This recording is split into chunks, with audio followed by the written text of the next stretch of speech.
UP TET सितंबर 2026 के लिए आज की इस स्पेशल क्लास में आप सभी लोगों का बहुत बहुत स्वागत है।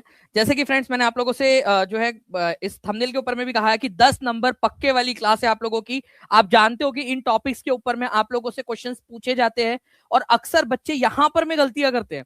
मैं आप लोगों को आज हर एक क्वेश्चंस करवाऊंगा यहाँ पर मैं, इनसे रिलेटेड जो एक्स्ट्रा इन्फॉर्मेशन है, जो क्वेश्चन बन सकते हैं, उन सारे क्वेश्चंस को भी मैं करवाऊंगा। मैं आपसे जब ये कह रहा हूं कि ये क्लास देखने के बाद में 10 नंबर आपके कंफर्म हो जाएंगे, और ये मैं गारंटी आप लोगों को दे रहा हूं, ठीक है, पूरा रिसर्च करने के बाद में आपको यहां पर मैं पढ़ा रहा हूं, तो आप लोगों की जिम्मेदारी बनती है कि आप इस पूरे सेशन को देखें, पूरा आखिरी तक आप लोगों ने देखना है। और ये एक क्लास आप लोगों के यूपी टेट की जर्नी में और आने वाले एग्जाम्स की जर्नी के अंदर में भी बहुत यूजफुल हो सकती है, क्योंकि ये ऐसे क्वेश्चंस होते हैं जो अक्सर बच्चे छोड़ देते हैं, अक्सर बच्चे इनके ऊपर में ध्यान नहीं देते। लेकिन फ्रेंड्स आप लोग यहाँ पर में पढ़ोगे और बेहतर बनोगे अपने आप के लिए। तो आप क्या सभी लोग तैयार हो? जल्दी से हाथ ऊपर करके बता देंगे जितने भी बच्चे हैं। तैयार हो आप सभी लोग इस धमाकेदार सेशन के लिए? एनर्जेटिक तरीके से पढ़िए, बिल्कुल स्ट्रेस नहीं लेना, सारा स्ट्रेस मैं जो है ले लूंगा। आप लोग मेरे बच्चों, आप अच्छे से पढ़ो, ठीक है। मेरी जिम्मेदारी है आपको सारी चीजें याद करवा के देने की, समझा के देने की, आसान शब्दों में बताने की, ये मेरी जिम्मेदारी है। आपने बस अच्छे से पढ़ना है इसमें, ठीक है। चलिए तो हम लोग स्टार्ट करते हैं फ्रेंड्स। जिन भी बच्चों ने सेशन को लाइक कर दिया उन सभी का बहुत बहुत शुक्रिया। ये पूरा का पूरा सेशन उन सभी लोगों को समर्पित जिन्होंने अपना अपना योगदान दिया है। जहां भी शेयर कर सकते हो, टेलीग्राम, फेसबुक, व्हाट्सएप, इंस्टाग्राम, सभी जगह पे जल्दी जल्दी से शेयर भी कर दीजिएगा, ठीक है। हम चालू करते हैं फ्रेंड्स, खेल और हमारा भोजन जो है इस टॉपिक से। इसके ऊपर में जो जो भी क्वेश्चन आप लोगों के बन सकते हैं वो सारे के सारे मैं आप लोगों को यहाँ पर मैं करवाता चलूंगा और एक एक करके हर एक चीज आपको बताऊंगा इससे रिलेटेड, ठीक है। चलिए नाउ देखिए फ्रेंड्स, पहला वाला जो क्वेश्चन है आप लोगों का, आप लोगों से पूछा गया कि आपका हाईएस्ट दाल के अंदर में सबसे ज्यादा क्या पाया जाता है, ठीक है। ये आप लोगों को बताना है। और इसमें भी फ्रेंड्स आपको दाल में भी कौन सी वाली दाल के अंदर में ये सबसे ज्यादा पाया जाता है ये आप लोगों से पूछा जा सकता है। तो दाल या दलहन जो होती है आप लोगों की, उसके अंदर में अक्सर आप लोगों को जो है फ्रेंड्स, ठीक है, प्रोटीन बहुत ज्यादा मात्रा के अंदर में मिलता है, अच्छी खासी मात्रा के अंदर में प्रोटीन। तो प्लीज इसको याद रखिए आप, एक तो एग्जाम के पॉइंट ऑफ व्यू से भी और अपने जीवन के अंदर में भी, खान पान से रिलेटेड भी आप लोगों का, कि भाई क्या पाया जाता है सबसे ज्यादा, ठीक है। तो दाल के अंदर में प्रोटीन बहुत ज्यादा मात्रा में पाया जाता है। इंपॉर्टेंट क्वेश्चन एग्जाम के अंदर में बन सकता है आप लोगों से, ठीक है। इसके अलावा आपको एक चीज बताना चाहता हूँ फ्रेंड्स कि केवल प्रोटीन ही नहीं, इसके अंदर में आप लोगों को जो है फाइबर भी मिलता है अच्छी खासी मात्रा में, जो आपका पेट को स्वस्थ रखने में मदद करता है, ठीक है। विटामिन और मिनरल्स भी होते हैं, लेकिन प्रोटीन सबसे ज्यादा मात्रा में होता है इसके अंदर में, ठीक है। तो दाल खाओ। तो आपको याद रखना है फ्रेंड्स कि आपको दाल के अंदर में प्रोटीन मिल रहा है। उड़द की दाल है, मूंग की दाल है, ठीक है। ये सारी ऐसी दालें हैं जिनके अंदर में प्रोटीन बहुत ज्यादा मात्रा में मिलता है आप लोगों को, ठीक है। किस फसल में अत्याधिक प्रोटीन होता है, ये एक और क्वेश्चन आया पीजीटी के अंदर में। सबसे ज्यादा प्रोटीन होता है, अभी आपको मैंने बताया यहां पर में कि प्रोटीन बहुत सारी मात्रा में पाया जाता है। मैं आपसे फिर से कहना चाहता हूं, ये पूरा सेशन देखिएगा आखिरी तक, 10 नंबर आपके कंफर्म होंगे, ये मैं आपको अश्योरिटी दे रहा हूं, ठीक है। पूरा सेशन देखना है और कमेंट में आंसर लगाते चलिए। एक चीज ये मैं आपसे कह रहा हूं, आज के सेशन के लिए जो एक्टिविटी मैं आपसे कह रहा हूं वो एक्टिविटी आपने करना है, कमेंट में आंसर आते रहने चाहिए आप लोगों के, ठीक है। तो आपका कौन सी फसल के अंदर में प्रोटीन अत्यधिक मात्रा में पाया जाता है? तो दाल के अंदर में फ्रेंड्स बहुत ज्यादा मात्रा के अंदर में, ठीक है, प्रोटीन पाया जाता है। तो आप लोगों का आंसर हो जाएगा ऑप्शन नंबर सी, ठीक है। अब नाउ नेक्स्ट क्वेश्चन आप लोगों का देखिए यहाँ पर में, इसके अंदर में ये बोला है कि भोजन में सबसे अधिक कैलोरी, कैलोरी जो है किसके अंदर में होती है? कैलोरी क्या करती है फ्रेंड्स? आप लोगों का जो है एनर्जी जो है आप लोगों को देती है एनर्जी। तो कैलोरी सबसे ज्यादा किसके अंदर में होती है? ओके। तो पर यूनिट अगर आपने उस जो भी यहाँ पर में पदार्थ है उनको आपने बर्न किया तो आपको ज्यादा कैलोरीज किसके अंदर में मिलेंगी? तो आप एक चीज याद रखिएगा, आपके बॉडी में जो फैट होता है ना, जब वो बर्न होता है तो उससे सबसे ज्यादा कैलोरीज निकलती है। हमारी बॉडी क्या करती है, जो भी कार्बोहाइड्रेट्स वगैरह हम लोग लेते हैं, जो अधिक खाना हम खा लेते हैं, उसको फैट के रूप में जमा करके रख लेती है, ये सोचकर कि भाई कभी जरूरत पड़ी तो यूज करेंगे। लेकिन हम लोग क्या करते हैं, हम जरूरत पड़ने ही नहीं देते, दूसरे बार भूख लगती है फिर कुछ खाना खा लेते हैं, तो वो रिजर्व का रिजर्व रखा रह जाता है, ठीक है। तो बॉडी ने सोच समझ के, मतलब हमारी बॉडी जब इवॉल्व हुई है ना इतने सालों में, लाखों सालों के अंदर में, तो उसने वो ऐसा मैकेनिज्म बना लिया है कि भाई ज्यादा एनर्जी की जरूरत पड़ेगी तो फैट के अंदर, फैट जो है वो सबसे ज्यादा एनर्जी देता है, फैट के रूप में स्टोर करके रख लो। ओके। तो ये चीज याद रखिएगा कि फैट जो है इसमें सबसे ज्यादा पर यूनिट कैलोरी होती है आप लोगों की। ओके। एक चीज याद रखिएगा फ्रेंड्स कि हर एक जो आपका पर ग्राम फैट है, ठीक है, उसके अंदर में 9 कैलोरीज आप लोगों को मिलेंगी।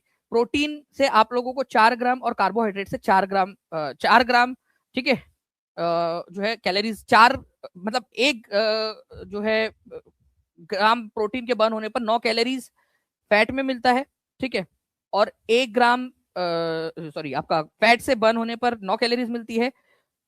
1 ग्राम प्रोटीन के बर्न होने पर 4 कैलोरीज मिलती है, और 1 ग्राम फैट जो आपका कार्बोहाइड्रेट है वो बर्न होने पर 4 कैलोरीज मिलती है।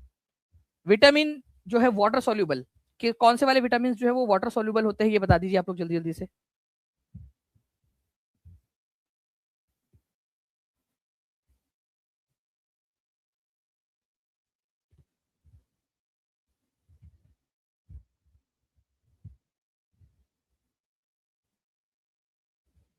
चलिए, तो देखिए फ्रेंड्स, विटामिन जो है आप लोगों को बताना चाहता हूं मैं कि KEDA, ठीक है, ये कीड़ा अगर आप याद रखोगे, विटामिन के, विटामिन ई, विटामिन डी, ठीक है, और विटामिन ए, ये फैट सोल्यूबल होते हैं आप लोगों के फैट के अंदर में।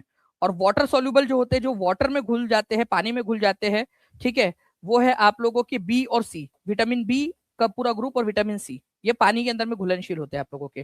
तो विटामिन सी जो है ये पानी में घुलनशील है, ठीक है। फैट सोल्यूबल या वसा के अंदर में घुलनशील वाले हैं आपके विटामिन ए, डी, ई और के ई डी ए, ठीक है। विटामिन ए की कमी की वजह से आप लोगों को कौन सी प्रॉब्लम हो सकती है? नाइट ब्लाइंडनेस, जो रात के अंदर में नहीं दिखने की जो प्रॉब्लम है ना, वो हो सकती है आप लोगों को। विटामिन डी की कमी की वजह से रिकेट्स होता है, ठीक है। और विटामिन डी की कमी की वजह से ही फ्रेंड्स ऑस्टियोमेलियासिस भी होता है वृद्ध लोगों में। तो विटामिन डी की कमी की वजह से ओल्ड वाले जो लोग हैं, विटामिन डी और कैल्शियम की कमी की वजह से, ठीक है, ओल्ड लोगों के अंदर में जो प्रॉब्लम होती है वो होती है ऑस्टियोमेलियासिस, ठीक है। रिकेट्स की भी कमी, रिकेट्स भी होता है विटामिन डी और कैल्शियम की कमी की वजह से। विटामिन ई की वजह से आप लोगों को न्यूरोपैथी की प्रॉब्लम हो सकती है आप लोगों की, ठीक है। विटामिन के जो है वो आप लोगों का खून बहना बंद नहीं होगा अगर विटामिन के की कमी हो गई आप लोगों के अंदर में, ठीक है। विटामिन सी की कमी की वजह से स्कर्वी, दांतों से या मसूड़ों से खून निकलना जो है वो वाली प्रॉब्लम हो सकती है, ठीक है। चलिए, पोषण रोग और उससे बचने के उपाय और जो प्राथमिक उपचार है उनसे रिलेटेड भी हम लोग यहाँ पर में क्वेश्चन कर लेते हैं। मैं आपको बता दूं कि प्रोटेक्टिव न्यूट्रिएंट्स किसको कहा जाता है, अगर ये क्वेश्चन आप लोगों से आ जाए तो प्लीज याद रखिएगा आप लोग। विटामिन और मिनरल्स जो है वो आपके बॉडी को प्रोटेक्ट करने का काम करते हैं। जैसे मान लीजिए आपके बॉडी के अंदर में रोग प्रतिरोधक क्षमता बढ़ानी है, तो विटामिन सी आप बढ़ाइए आपके खाने के अंदर में, ठीक है, तो रोग प्रतिरोधक क्षमता बढ़ेगी आपकी। आपको पता है विटामिन के जो है आपके खून को बहने से रोकता है, ठीक है। मिनरल्स जो होते हैं वो आपके बॉडी के अंदर में इम्यूनिटी बढ़ाते हैं। तो प्रोटेक्टिव या सुरक्षात्मक पोषण जो है वो विटामिन और मिनरल्स होते हैं आपके। कार्बोहाइड्रेट, फैट, प्रोटीन, ये सब तो आपके बॉडी बिल्डिंग और बॉडी के ब्लॉक्स बनाने के लिए, एनर्जी देने के काम में आते हैं, ठीक है। चलिए, तो देखिए मैंने अभी आपको बताया कि कैल्शियम और विटामिन डी की कमी की वजह से ओल्ड एज में होने वाली जो प्रॉब्लम है आप लोगों की, ओल्ड एज के अंदर में जो प्रॉब्लम होती है वो है आप लोगों की, ठीक है, ऑस्टियोपोरोसिस, ठीक है। तो ऑस्टियोपोरोसिस जो है आप लोगों की फ्रेंड्स, ये एक ऐसी जो है बीमारी है, ठीक है। मेरे ख्याल से यहाँ पर मैं आप लोगों का जो है फ्रेंड्स 2 बार ये आ गया है, ओके। तो प्लीज एक बार इसको याद रखिएगा, ऑस्टियोपोरोसिस यहाँ पर में ऑस्टियोमेलेसिस लगा ऊपर में होना चाहिए था आपका, ये 2 बार हो गया है, ठीक है, कोई बात नहीं, ठीक है। तो ऑस्टियोपोरोसिस आप याद रखिएगा, ओल्ड एज के अंदर में होने वाली बीमारी है कैल्शियम की कमी की वजह से, ऑस्टियोपोरोसिस, ठीक है। विटामिन डी की वजह से ऊपर में ऑस्टियोमेलेसिस होना चाहिए था ऊपर में ऑप्शन में, ठीक है, कोई बात नहीं, 2 बार आ गया वो, लेकिन ऑस्टियोपोरोसिस आप याद रख लीजिए, लिख लीजिए, ऑस्टियोपोरोसिस जो है कैल्शियम की कमी की वजह से होता है आप लोगों का, ठीक है। कैल्शियम और विटामिन डी की कमी की वजह से ओल्ड एज में जनरली। एक और डिजीज होता है वो है रिकेट्स, ठीक है, रिकेट्स भी होता है, ठीक है, लेकिन ये जनरली बच्चों में होता है, रिकेट्स, रिकेट्स बच्चों में, और जो जवानी के दिन है उसके आपके अंदर में रिकेट्स होता है जिसमें हड्डियां टेढ़ी हो जाती है, ठीक है, रिकेट्स। लेकिन ओल्ड एज अगर स्पेशली बोला जाए तो ऑस्टियोपोरोसिस, ठीक है। ये डायरेक्टली क्वेश्चन आप लोगों से बन सकता है, ठीक है। चलिए, नेक्स्ट क्वेश्चन की तरफ में हम लोग आगे बढ़ते हैं फ्रेंड्स, सी आंसर लगा लीजिएगा आप लोग, ऑस्टियोपोरोसिस, ठीक है। नाउ नेक्स्ट क्वेश्चन आपका, आपको बताना है हीमोग्लोबिन में प्रोटीन नामक तत्व कौन सा है, मतलब कौन सा प्रोटीन होता है हीमोग्लोबिन के अंदर में, कौन सा प्रोटीन है?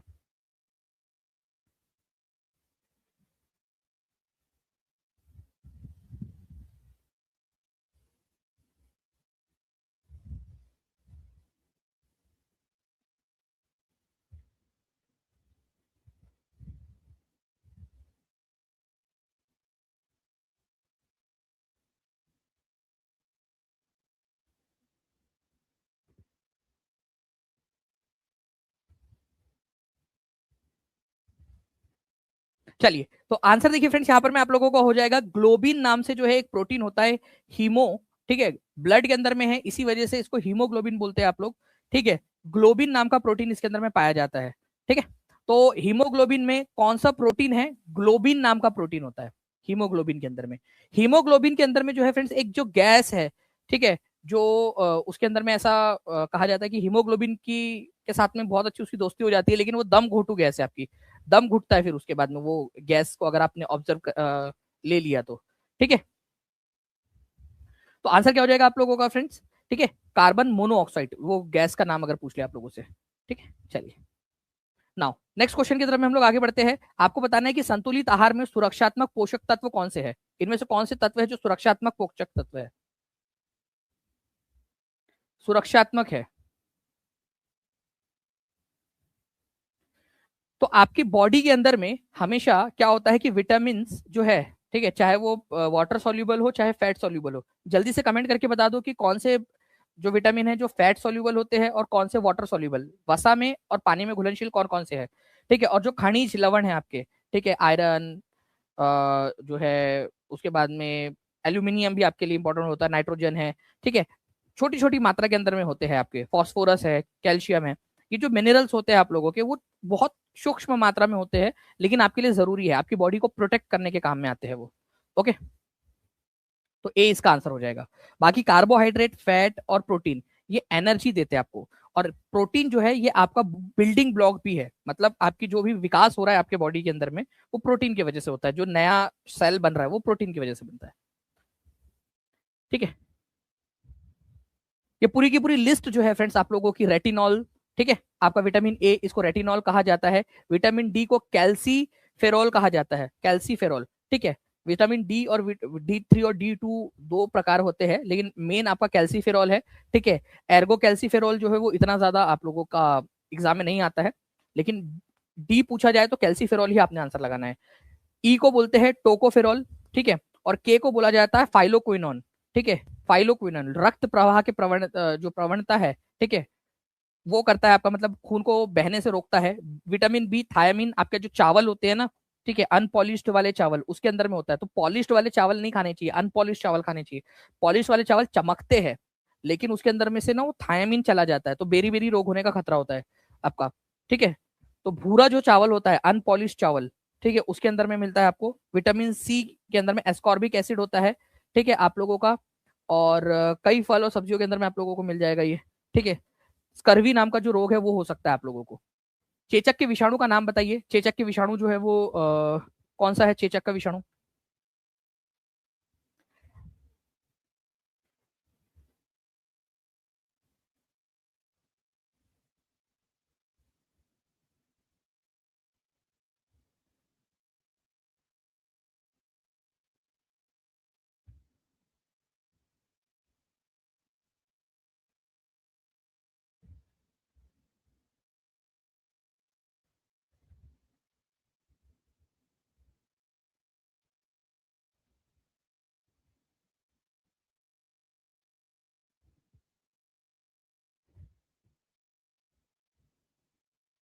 जी,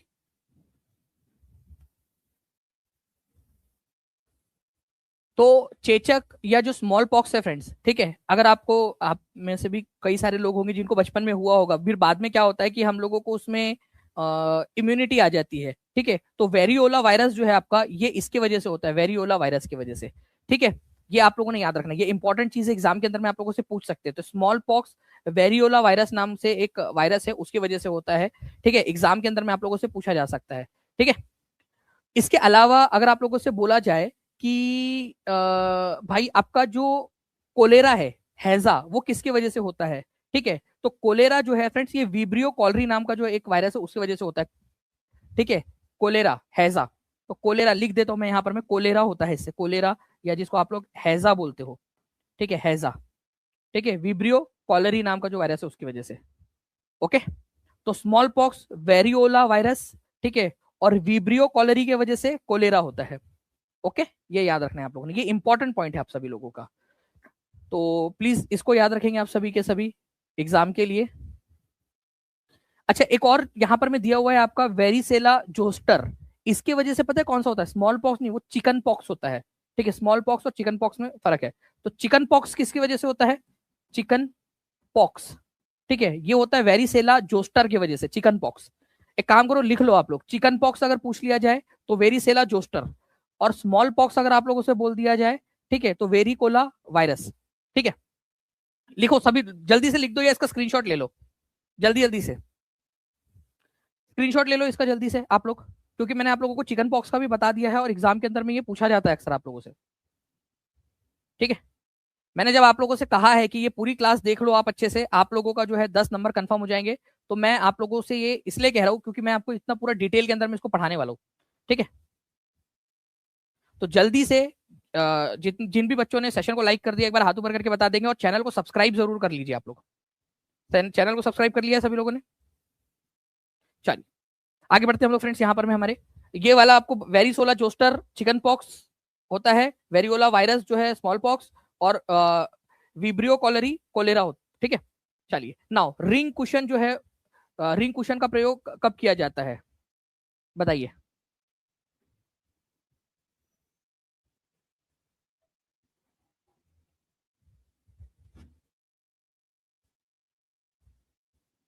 देखिए रिंग कुशन जो होती है ना आप लोगों की इस तरीके से, ठीक है, मान लीजिए कि आपके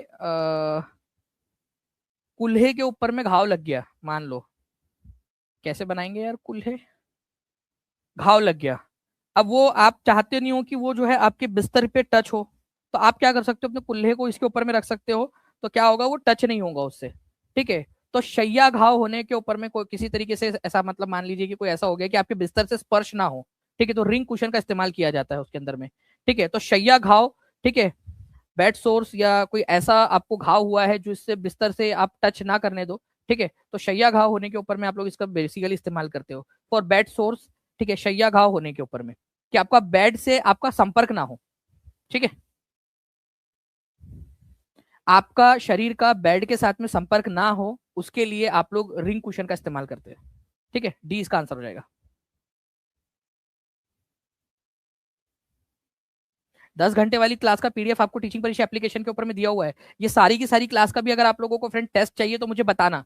मैक्सिमम लोग, जितने लोग देख रहे हैं जल्दी से सेशन को, अगले 1 मिनट के अंदर में जितने लोग देख रहे हैं उन्होंने सबने सेशन को लाइक कर दिया, तो मैं पक्का आप लोगों को आज की क्लास की भी टेस्ट आपको दे दूंगा, पूरे बच्चे जो जो क्लास आखिरी तक देखेंगे उनको। रक्त की शुद्धि किस अंग में होती है? ठीक है, डायरेक्ट क्वेश्चन बनेगा फ्रेंड्स आप लोगों का, ये आपके सिलेबस के अंदर में दिया हुआ है, इसी वजह से आप लोगों को पढ़ना ही है। ठीक है, तो किडनी जो होती है ना आपकी, उसके अंदर में जो है फ्रेंड्स ये होता है, ठीक है, ब्लड की शुद्धि होती है हमारे बॉडी की किडनी के अंदर में। आप लोगों को पता है कि जिन लोगों की किडनी खराब होती है उन लोगों का क्या किया जाता है, डायलिसिस किया जाता है। तो आपसे क्वेश्चन बन सकता है कि किन लोगों का डायलिसिस किया जाता है, तो डायलिसिस जो है वो उन लोगों का किया जाता है जिनकी किडनी खराब हो जाती है, गुर्दा खराब हो गया। ठीक है, तो रक्त को आर्टिफिशियल तरीके से शुद्ध करने की जो प्रक्रिया है उसको आप लोग डायलिसिस कहते हो।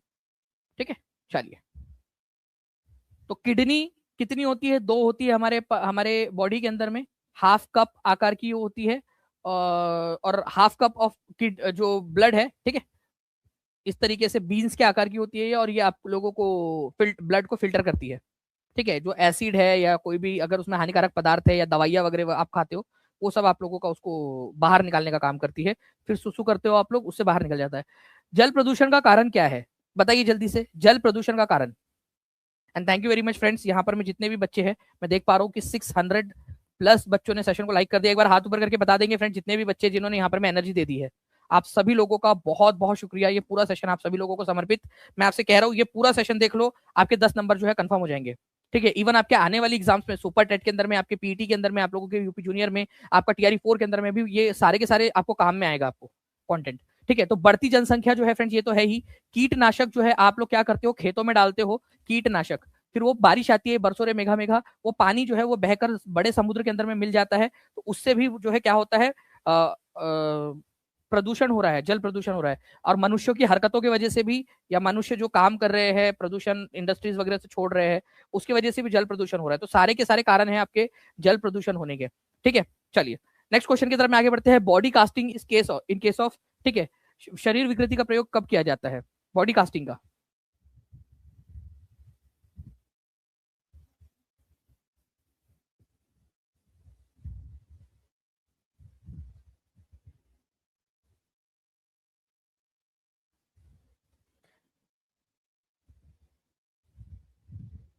ऑप्शंस में है टांग की हड्डी टूटने पर, रीढ़ के रोगों में झुकने पर, ठीक है, पसली की हड्डी टूटने पर, या सामान्य कुर्सी आदि जाने पर, नॉर्मल पोस्चर डिफेक्ट हो जाने के।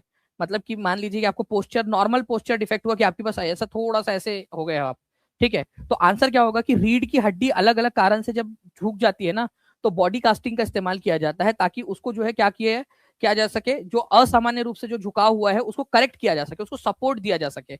मान लीजिए कि आपकी रीढ़ की हड्डी एकदम ही झुक गई है एकदम, ठीक है, आप पुष्पराज बन गए हो, ठीक है, तो क्या किया जाएगा, वो सपोर्ट सिस्टम होता है जिससे उसको ठीक करने के लिए, उसको करेक्ट करने के लिए एक कास्ट दिया जाता है आपको, ताकि आपका वो ठीक किया जा सके, एबनॉर्मेलिटी जो है, स्पाइनल जो डिफॉर्मेशन होता है आपका, ठीक है।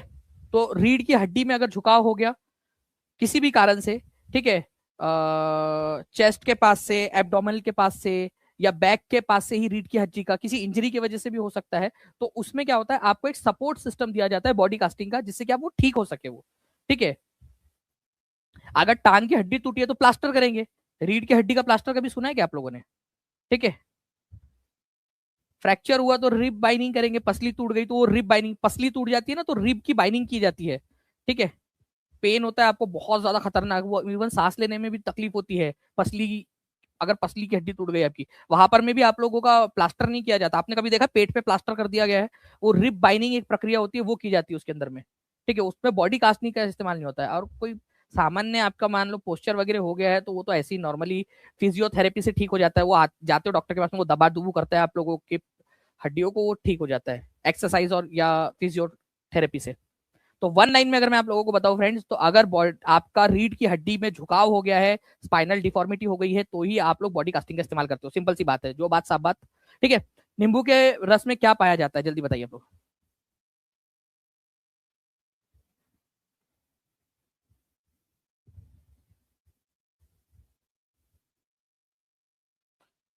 ठीक है, तो नींबू का रस जो है फ्रेंड्स, आप लोगों को पता है कि विटामिन सी के अंदर में आप लोगों का उसके अंदर में भरपूर मात्रा में आपका होता है इसमें, ठीक है। तो नींबू, संतरा, मौसम्बी जैसे जितने भी साइट्रस फ्रूट है, चाहे नींबू हो, चाहे संतरा हो, चाहे मौसम्बी हो, इनको साइट्रस फ्रूट बोला जाता है, साइट्रस फ्रूट, स्वाद में खट्टे होते हैं, ठीक है। और इनमें साइट्रिक एसिड पाया जाता है, ठीक है, ये याद रखना है आप लोगों ने, साइट्रिक एसिड। टार्टरिक एसिड जो है फ्रेंड्स आप लोगों का इमली, ठीक है, इमली का बूटा, बेरी का पेड़, ठीक है। तो इमली के अंदर में बोलो आप लोग, या एक तरीके से अंगूर में भी पाया जाता है ये, अंगूर के अंदर में भी टार्टरिक एसिड, ठीक है। मैलिक एसिड किसके अंदर में पाया जाता है ये बताइए आप लोग। आप लोग एप्पल खाते हो, सेब, ठीक है, तो सेब के अंदर में, एप्पल में मैलिक एसिड पाया जाता है, डायरेक्टली लिख लीजिए आप सभी लोग, मैलिक एसिड एप्पल के अंदर में। और नहीं, अब नहीं लटकेगा, चलिए यहाँ पर भी देख लेते हैं फ्रेंड्स, अब नेक्स्ट वाला आप लोगों का क्वेश्चन, ठीक है, इसमें बताइए टीएबी का टीका किस रोग के बचाव के लिए किया जाता है, टीएबी का।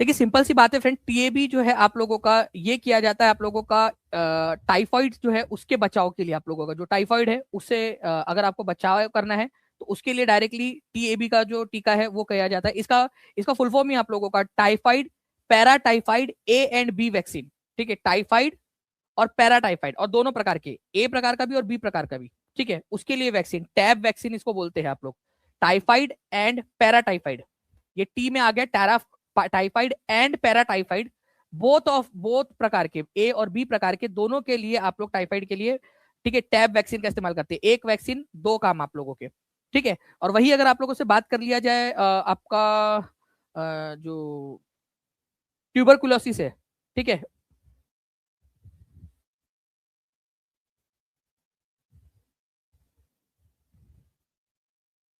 ज्यादा बड़ा हो गया ये, ठीक है। तो ये आप लोगों का तो मियादी बुखार के लिए हो गया, लेकिन अगर मान लीजिए कि आप लोगों से ट्यूबरक्यूलोसिस के लिए बोल दिया जाए, ठीक है, तो ट्यूबरक्यूलोसिस के लिए कौन सी वाली वैक्सीन का इस्तेमाल किया जाता है, ये भी आप बता देंगे मुझे जल्दी जल्दी से, क्योंकि ये भी क्वेश्चन बन सकता है आप लोगों का, ठीक है। तो ट्यूबरक्यूलोसिस जो होते हैं आप लोगों का फ्रेंड्स, उसके अंदर में आप लोग जो है ये आपकी जो बीजीसी वैक्सीन होती है ना, ठीक है, उसका इस्तेमाल करते हो आप लोग ट्यूबरक्यूलोसिस के लिए। तो दोनों ही प्रकार की वैक्सीन का प्लीज याद रखिएगा आप लोग, बीजीसी, ठीक है, ट्यूबरक्यूलोसिस टीबी के लिए, तपेदिक के लिए, बीजीसी, ठीक है, और टाइफॉइड के लिए tab, typhoid and paratyphoid A and B, ठीक है, टैब वैक्सीन का, और बीजीसी वैक्सीन, ठीक है, आपका टीबी के लिए। ठीक है, नाउ जीन नामक प्रोटीन किस फसल से संबंधित है? जीन, जीन किस में पाया जाता है?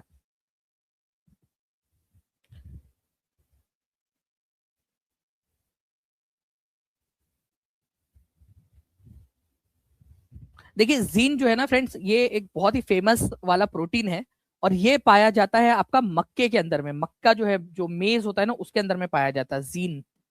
ठीक है, ये आप लोगों ने याद रखना है। जीन काफी बार पूछा जाने वाला क्वेश्चन है ये, तो इसको भी प्लीज याद रख लीजिए, जीन पाया जाता है मक्के के अंदर में। ठीक है, नेक्स्ट क्वेश्चन की तरफ में आगे बढ़ते हैं फ्रेंड्स। एक और इंपॉर्टेंट वाला क्वेश्चन आप लोगों का, आपको बताना है किसके द्वारा वायुमंडल का प्रदूषण नहीं हो सकता? वायुमंडल का प्रदूषण नहीं हो सकता, तो वही वो क्लीन गैस है एक्चुअली। ठीक है, हाइड्रोजन जो है वो क्लीन गैस है, इवन हम लोग फ्यूचर के लिए हाइड्रोजन का इस्तेमाल करने वाले हैं। ठीक है, फ्यूचर में। बाकी कार्बन मोनोऑक्साइड हमारे लिए खुद के लिए खतरनाक है। ठीक है, पर्यावरणीय प्रदूषण है वो। सल्फर डाइऑक्साइड हो जाए, कार्बन डाइऑक्साइड हो जाए, कार्बन डाइऑक्साइड की वजह से क्या होता है आपको पता है? वो ग्रीन हाउस गैस है, पर्यावरण के अंदर में वो हीट को आने देती है, जाने नहीं देती, ट्रैप कर लेती है। और सल्फर सल्फर डाइऑक्साइड वगैरह आप लोगों का एसिड रेन वगैरह का कारण बनती है। तो ये वायुमंडल के प्रदूषक है, लेकिन हाइड्रोजन जो है ये वायुमंडल का प्रदूषक नहीं है। ठीक है, हाइड्रोजन पहले बेचारा बहुत कम मात्रा में पाया जाता है, और वो भी ऊपरी परत में। ठीक है, नाउ जलीय प्रदूषण में कौन सा कारक प्रमुख है? जलीय प्रदूषक के अंदर में देखो, जल के अंदर में अब धुआं जो निकल रहा है, ठीक है, औद्योगिक रसायन है, अमोनिया है, सोप है। अब साबुन से कितना ही नहा लोगे आप? ठीक है, अमोनिया। ठीक है, अब खेत में कितना ही डाल लोगे? सबसे ज्यादा जो डाल रहे हैं ना फ्रेंड्स हम लोग, इंडस्ट्रियल केमिकल्स, ये है सबसे बड़ा रिस्पॉन्सिबल कैरेक्टर जो जल को प्रदूषित कर रहा है। क्योंकि इंडस्ट्रीज से जो वेस्ट निकलता है आपका, ठीक है, वो पाइप्स के जरिए, अलग अलग चीजों के जरिए पानी में छोड़ दिया जाता है, वो जलीय जीवों को, ठीक है, और जल को नुकसान पहुंचा रहे हैं। सबसे बड़ा कारक अगर कोई है वो तो औद्योगिक रसायन है। इसके लिए जो है एक जो सबसे बेस्ट जो तरीका हो सकता है इसके लिए, वो ये है फ्रेंड्स कि औद्योगिक रसायन को पानी में छोड़ने से पहले उसकी प्रोसेसिंग की जाए।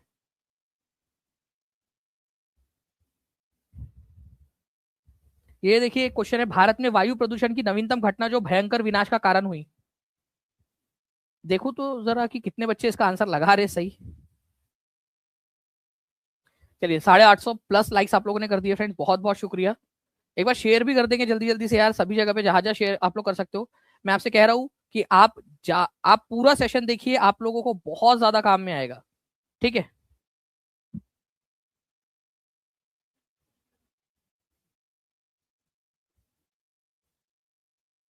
तो देखिए फ्रेंड्स क्या हुआ था कि मिथाइल आइसोसाइनाइड गैस, ठीक है, एमआईसी गैस जो है ये 1984 में, ठीक है, दिसंबर 1984 के अंदर में भोपाल में ये गैस ट्रेजेडी हुई थी।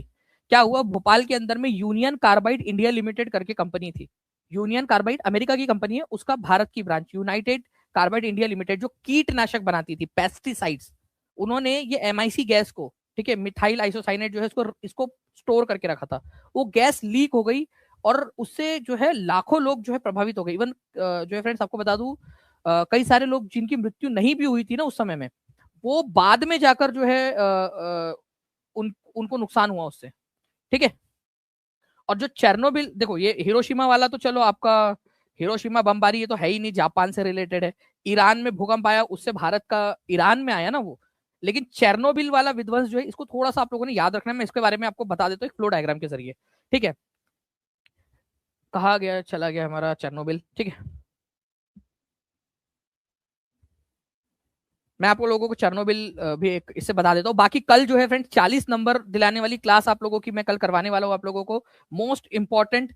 ठीक है, 10 टॉपिक पढ़ाऊंगा मैं आप लोगों को, केवल 10 टॉपिक्स, जहां से क्वेश्चंस बनते हैं। 10 टॉपिक्स, 10 टॉपिक, और वहां से आप लोगों का ये बन जाएगा। तो कल एग्जैक्ट 2 बजे आप सभी लोगों ने तैयार रहना है।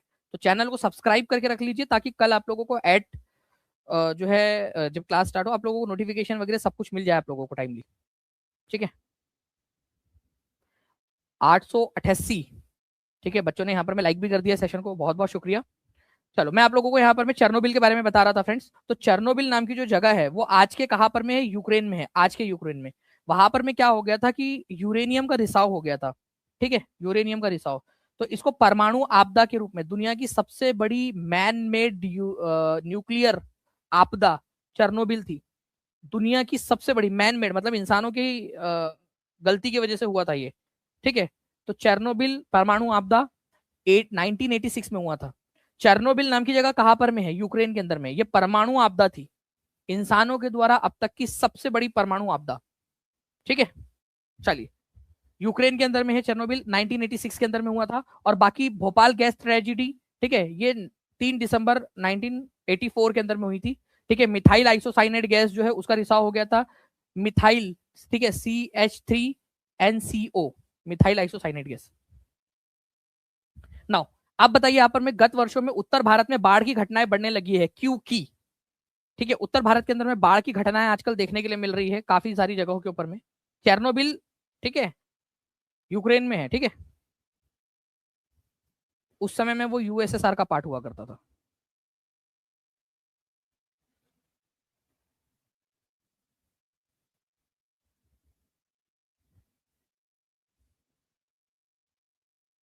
देखिए फ्रेंड्स, एक बहुत ही इंपॉर्टेंट चीज है कि आपके बॉडी के अंदर में, ठीक है,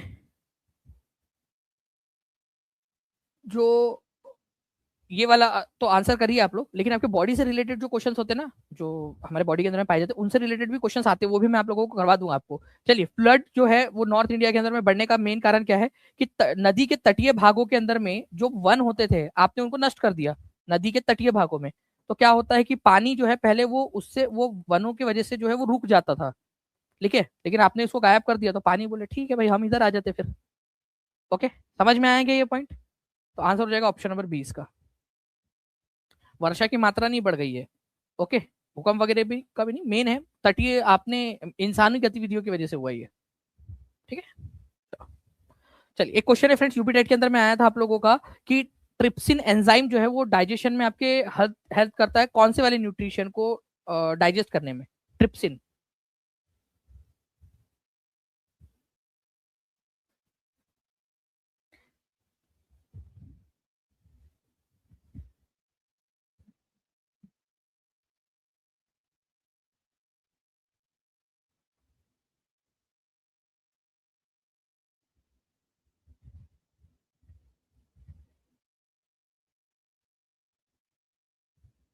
तो ट्रिप्सिन क्या करता है फ्रेंड्स, आपके प्रोटीन के पाचन के अंदर में आप लोगों को जो है ये मदद करेगा। जो प्रोटीन आप खाते हो ना, ठीक है, प्रोटीन के पाचन के अंदर में आपके आपको वो एब्जॉर्ब हो, पचाया जा सके, उसको एब्जॉर्ब किया जा सके, ठीक है, तो उसके लिए ट्रिप्सिन नाम का जो एंजाइम होता है वो आप लोगों को हेल्प करता है।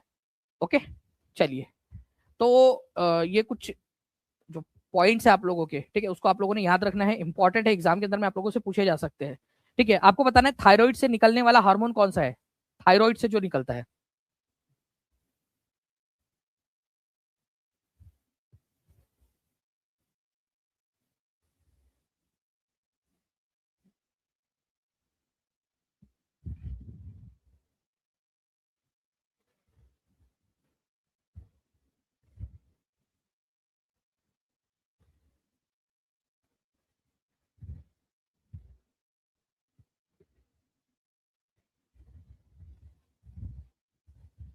देखिए, थायराइड ग्लैंड जो है ना आप लोगों की, वो क्या करती है, थायरोक्सिन नाम से जो हार्मोन है इसका इसका रिसाव करती है। ये क्या करता है आप लोगों का, थायरोक्सिन आप लोगों की ग्रोथ में मदद करता है।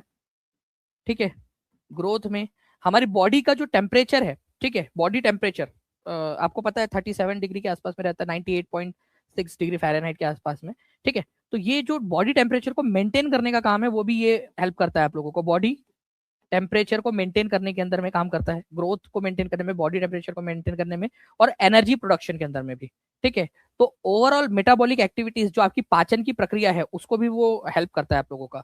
ठीक है, तो एनर्जी प्रोडक्शन में भी मदद करता है, एनर्जी प्रोडक्शन में, प्रोडक्शन।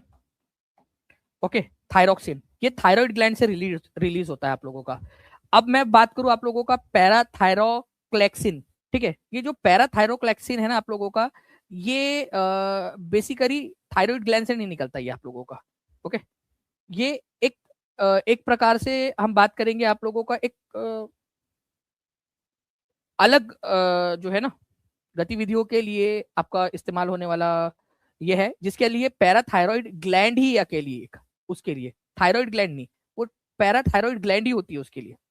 ठीक है, तो एक अलग प्रकार की ग्लैंड ही है, वो थायराइड से नहीं होता है, पैराथायरॉइड ग्लैंड से रिलीज होता है वो।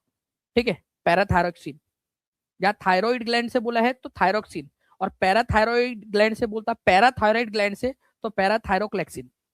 ठीक है, ये फर्क है दोनों के अंदर में। ओके, और इंसुलिन जो है वो आपको पैंक्रियास से, अग्नाशय से निकलता है, वो आपके ब्लड के अंदर में शुगर की मात्रा को कंट्रोल करता है पैंक्रियास से, पैंक्रियास। ओके, और आपको पता है थायरोक्सिन जो है वो आपका जो है थायरोक्सिन के अंदर में आयोडीन होता है, आयोडीन। अगर आयोडीन की कमी हो जाए तो घेंगा रोग होता है, तो आयोडीन की कमी से कौन सा रोग होता है, गोइटर या घेंगा रोग होता है, ये भी आप लोग याद रख लीजिए, जल्दी से लिख देंगे कमेंट के अंदर में। चलिए एक क्वेश्चन और आप लोगों का फ्रेंड्स यहाँ पर में। ठीक है, आपको बताना है लार ग्रंथियों द्वारा कौन सा पाचक रस स्रावित होता है, लार ग्रंथियों के द्वारा, जो आपकी लार होती है ना।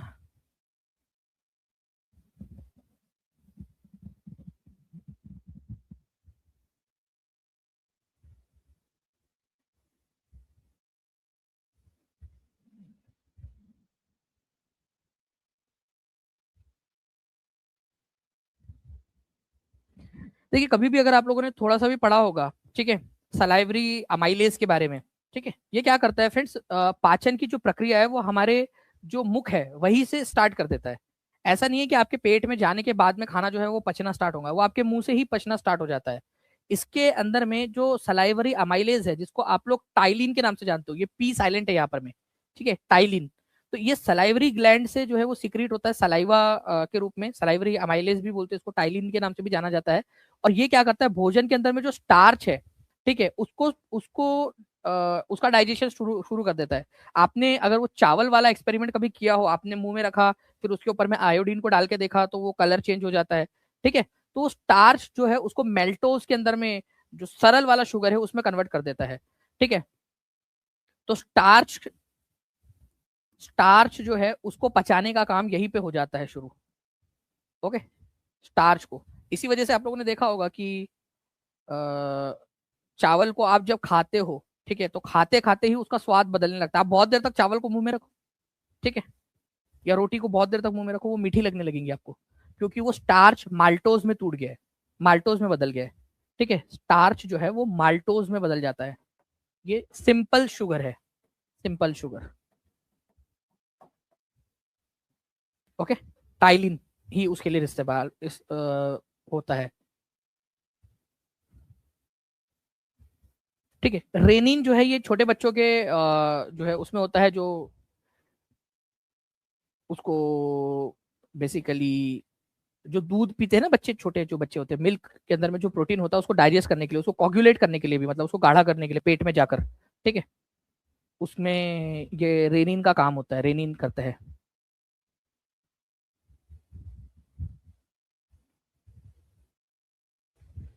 और पेप्सिन क्या करता है, पेप्सिन जो है फ्रेंड्स ये भी आप लोगों का प्रोटीन डाइजेस्ट करने के काम में आता है, लेकिन पेट के अंदर में। ठीक है,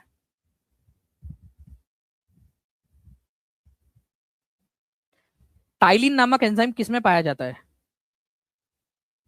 टाइलिन, अभी जस्ट बताया आप लोगों को मैंने।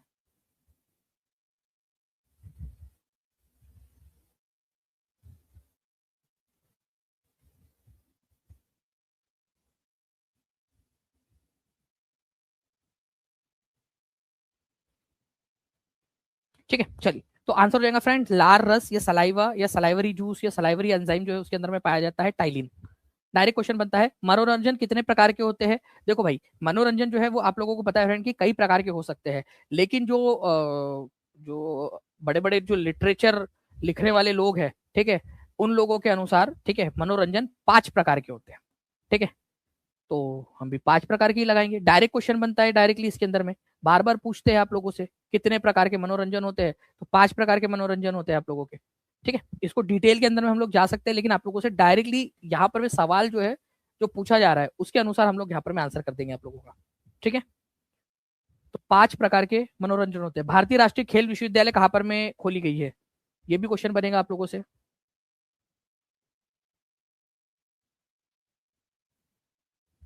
तो पहला वाला जो उस समय खोला गया था, 2020 का ये क्वेश्चन है फ्रेंड्स, ठीक है। तो पहला जो राष्ट्रीय खेल विश्वविद्यालय था मणिपुर के अंदर में खोला गया था वो। ओके, तो आंसर आप लोगों का ऑप्शन नंबर ए हो जाएगा, मणिपुर के अंदर में। ठीक है, तो मणिपुर में देश का पहला राष्ट्रीय खेल विश्वविद्यालय खोला गया था। अब तो भारत के अंदर में कई सारे इलाकों के अंदर में खोल लिए गए। राष्ट्र अंतर्राष्ट्रीय योग दिवस कौन से तारीख को मनाया जाता है, ये बता देंगे आप लोग।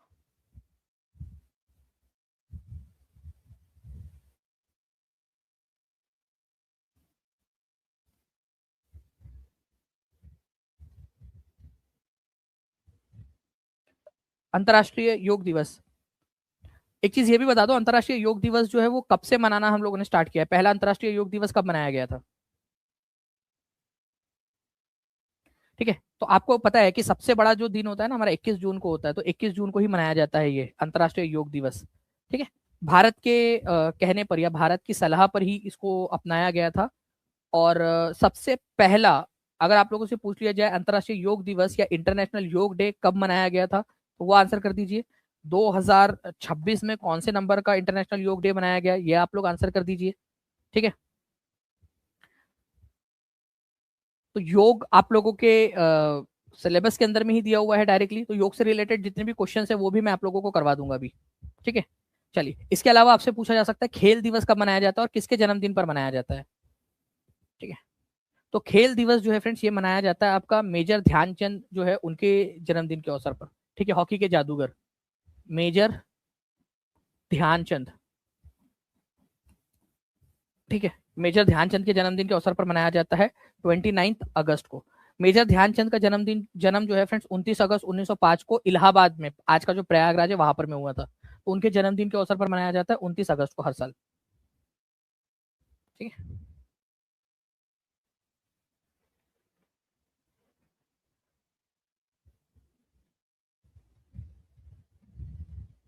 सभी बच्चे स्पीड में जो जो बता रहा हूं उसके आंसर जो है आप लोगों ने लिखते जाने हैं फ्रेंड्स। ठीक है, अंतरराष्ट्रीय, मैंने आप लोगों से योग दिवस वाला बोला था तो आप लोगों ने जो है आंसर जो है वो लगाया। देखिए 2014 में उसको अनाउंसमेंट हुआ था। मैंने आपसे बोला कि पहला योग दिवस कब मनाया गया, तो पहला जो योग दिवस था फ्रेंड्स वो 2015 में मनाया गया था। ठीक है, 21 जून को, 21 जून 2015 को मनाया गया फर्स्ट टाइम, फर्स्ट टाइम। ठीक है, तो जो 2014 लगा रहे हैं वो भाई थोड़ा समझो उसको कि 2014 में घोषणा हुई लेकिन 2015 में पहली बार मनाया गया था इसको।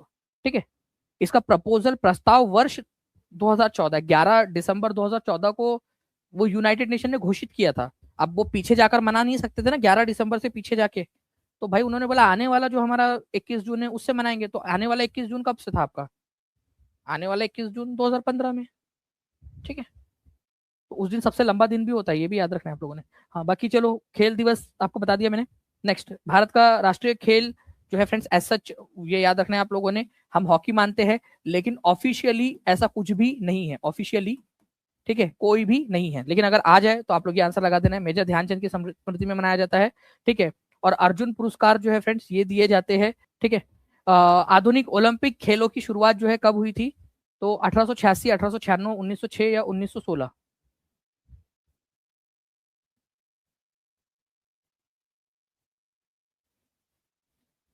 तो आधुनिक जो ओलंपिक खेल है आपके, ठीक है, वो 1896 के अंदर में आयोजित हुए थे। ठीक है, 1896 के अंदर में। अभी मुझे बताइए आप लोग कि ओलंपिक जो है अभी अगला वाला कहां पर में होने वाला है ओलंपिक खेल, क्योंकि आधुनिक ओलंपिक का मतलब क्या होता है आप लोगों का, आधुनिक ओलंपिक का मतलब ये है कि भाई जो पहले आज से 1500 साल पहले जो ओलंपिक खेले जाते थे फिर वो बंद हो गए रोमन एम्पायर के समय काल के अंदर में जो ओलंपिक खेले जाते थे। तो अब आगे में जो ओलंपिक खेले जाने हैं, ठीक है, नए जमाने के अंदर में, उसकी शुरुआत 1896 से हुई थी। ठीक है, नाउ अब देखिए फ्रेंड्स अभी फुटबॉल का वर्ल्ड कप चल रहा है। ठीक है, मैक्सिको, कनाडा और यूएसए ये 3 देश होस्ट कर रहे हैं। तो एक फुटबॉल की टीम में कितने खिलाड़ी होते हैं, एक फुटबॉल टीम में, तो फुटबॉल की टीम में खिलाड़ियों की संख्या कितनी होती है, और एक फुटबॉल का मैच के अंदर में खिलाड़ी कितने होते हैं, अगर ये क्वेश्चन आ जाए एक साथ, ठीक है, तो वो 22 हो जाएगा। लेकिन एक टीम के अंदर में खिलाड़ी जो है फ्रेंड्स वो होते हैं आपके 11। ठीक है, अब मैं इसकी ना एक लिस्ट आप लोगों को दे रहा हूँ, प्लीज वो लिस्ट को आप लोग अच्छे से अपने पास में संभाल के रखिएगा। बेसबॉल के अंदर में 9, रग्बी जो फुटबॉल होता है उसमें 15 होते हैं, पोलो के अंदर में 4 खिलाड़ी, वाटर पोलो में 7, खो खो जब आप खेलते हो खो खो, ठीक है, उसमें 9 खिलाड़ी होते हैं, कबड्डी में 7 होते हैं, एक टीम के अंदर में बात कर रहा हूँ मैं यहाँ पर पूरे इसकी नहीं। हॉकी, फुटबॉल और क्रिकेट, उसमें एक टीम के अंदर में 11-11 खिलाड़ी होते हैं, तो हॉकी में भी, फुटबॉल में भी और क्रिकेट के अंदर में भी, ठीक है। वॉलीबॉल के अंदर में 6 खिलाड़ी होते हैं, टेनिस में अगर आप सिंगल खेल रहे हो तो एक एक ही होंगे आप, और डबल्स खेल रहे हो तो 2 हो सकते हैं, दो, एक टीम से 2, एक टीम से 2, ठीक है। और बास्केटबॉल के अंदर में 5 खिलाड़ी होते हैं, ठीक है। एक होता है जिम्नास्टिक आपका, तो उसमें 8 खिलाड़ी होते हैं, वो भी आप लोग याद रख सकते हो। ये लिस्ट आप लोगों को मैं प्रोवाइड करवा दूंगा, इसका मेमोराइजर बना देंगे आप लोगों के लिए, ठीक है, ताकि आप लोग इसकी तैयारी कर सके। कितने लोग चाहते हैं इसका मेमोराइजर बना दूं मैं? आप लोगों को मेमोराइजर का मतलब कितने लोगों को पता है और कितने लोगों को नहीं पता? मेमोराइजर एक ऐसी टेक्नोलॉजी है टीचिंग परीक्षा के पास में, जिससे कि आप इस लिस्ट को, ठीक है, 2 मिनट के अंदर में याद कर लोगे और आपको याद हो जाएंगी ये चीज, ठीक है। वो फ्री ऑफ कॉस्ट आप लोगों को मैं प्रोवाइड कर दूंगा। पेड क्लास वाले बच्चों को पता होगा, उनको मिलता है पेड क्लास के अंदर में। तो अगर आप आगे जाकर सुपर टेट की तैयारी कर रहे हो या आगे और भी तैयारी कर रहे हो, तो टीचिंग परीक्षा is the one stop solution for आपकी, ठीक है। चलिए, कहाँ मिलेगा मैं बता देता हूँ आप लोगों को। एलएसडी के सेवन से क्या होता है, खान पान वाला जो टॉपिक है ना आप लोगों का, उसके अंदर में दिया हुआ है ये आप लोगों का, ठीक है।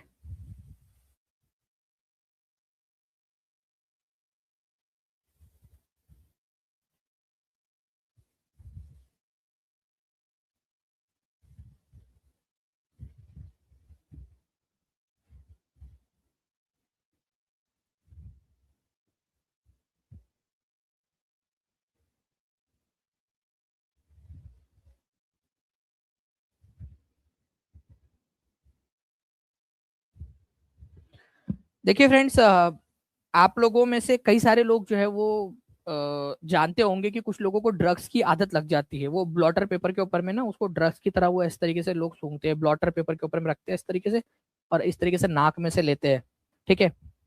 तो ये जो एसिड है आप लोगों का, ठीक है, एलएसडी, जिसका फुल फॉर्म होता है आपका लिसर्सिक एसिड डाइलोमिथाइड, ठीक है। ये जो डाइथिलेमाइड जो है आप लोगों का, लिसर्सिक एसिड डाइमिथेलाइड, ये जो है ना, ये क्या करता है आप लोगों का, मानसिक तौर पर आप लोगों को भ्रम में डाल देता है। तो जो लोग होते हैं उन लोगों को एक अजीब सा फील होता है, वो अपना जो स्ट्रेस वगैरह वो भूल जाते हैं। लेकिन आप लोगों को ये पता होना चाहिए फ्रेंड्स कि इसका दूरगामी परिणाम ये है कि आपका जो माइंड है वो लंबे समय तक के लिए खराब हो सकता है, कि वो भूलना स्टार्ट कर दे, उसको हेलुसिनेशन होने लगे, उसको ऐसी चीजें दिखाई देने लगे जो है ही नहीं। इसका मैं एक एग्जांपल देता हूँ आप लोगों को। अगर आप लोगों में से कितने लोगों ने धुरंधर 2 मूवी देखी है? धुरंधर 2 में वो आपने देखा, उसका जो दोस्त है वो पाकिस्तान आता है। मतलब अब मैं ये नहीं कह रहा कि धुरंधर मूवी सही है गलत है क्या है, उस पर हम जाएंगे नहीं, ठीक है। मैं जस्ट आपको बता रहा हूँ। हाँ, संजू मूवी के अंदर में भी आपको दिखाया है उसमें कि कैसे उसको वो जो चीज है ही नहीं वो दिखने लगती है, ठीक है। तो धुरंधर 2 मूवी में भी आप लोगों ने देखा होगा कि उसका दोस्त जब वो आता है तो उसको लगता है वो शेर है करके, जो रणवीर सिंह जो है, वो उसको एक खूंखार जैसा दिखाई देता है, जानवर टाइप का दिखाई देता है। तो फिर वो उसको मारने के लिए जाता है, फिर उनकी लड़ाई होती है, उस चक्कर में उसको मार देता है रणवीर सिंह, ठीक है। हाँ ठीक है, आपको मूवी पसंद नहीं आई, कोई नहीं, वो अलग चीज है। मैं जस्ट बता रहा हूँ आपको कि ये उसका एग्जाम्पल था कि भाई कैसे वो ड्रग्स लेने से आपका जो है मानसिक विभ्रम होने लगता है, आप लोगों को हेलुसिनेशन होने लगता है। ओके, चलिए, वंदे मातरम गान का रचयिता कौन है? वंदे मातरम जो है इसकी रचना किसने की है?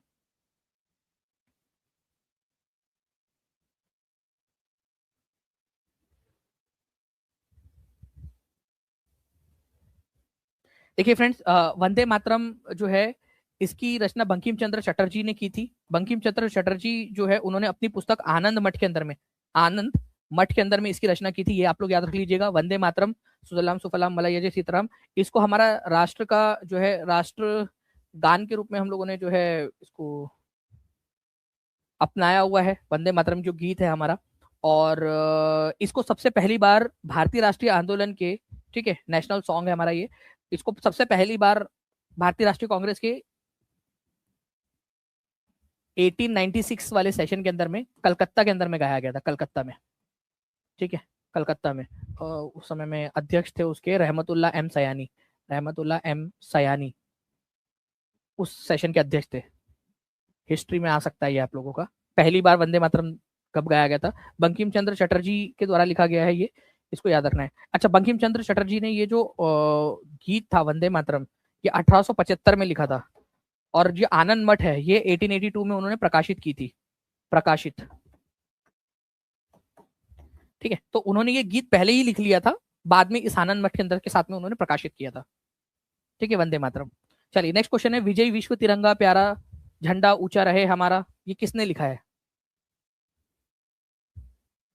विजय विश्व तिरंगा प्यारा झंडा ऊंचा रहे हमारा, ठीक है, 1938 के अंदर में इसको झंडा गीत के रूप में नेताजी सुभाष चंद्र बोस ने उसको ये दिया था, झंडा गीत बोलकर उसको स्वीकृति दी थी जब वो हरिपुरा सेशन के अध्यक्ष थे।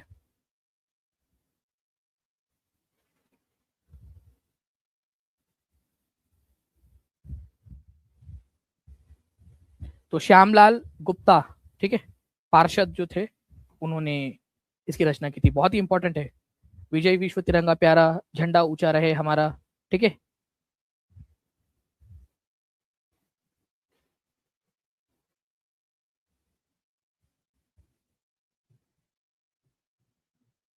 तो उत्तर प्रदेश के अंदर में जो राज्य ललित कला एकेडमी है फ्रेंड्स, ये आप लोगों को, ठीक है, लखनऊ के अंदर में मिलेंगी।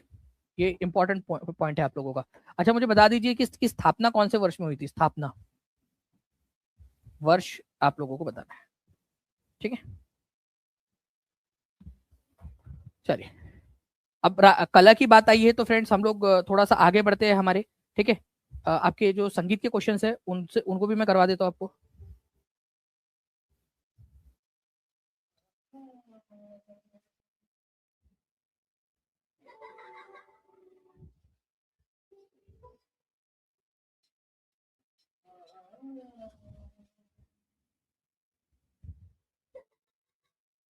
ठीक है, चलिए, तो लखनऊ के अंदर में लोकेटेड है आप लोगों की राज्य जो है बेसिकली कला अकेडमी, ठीक है।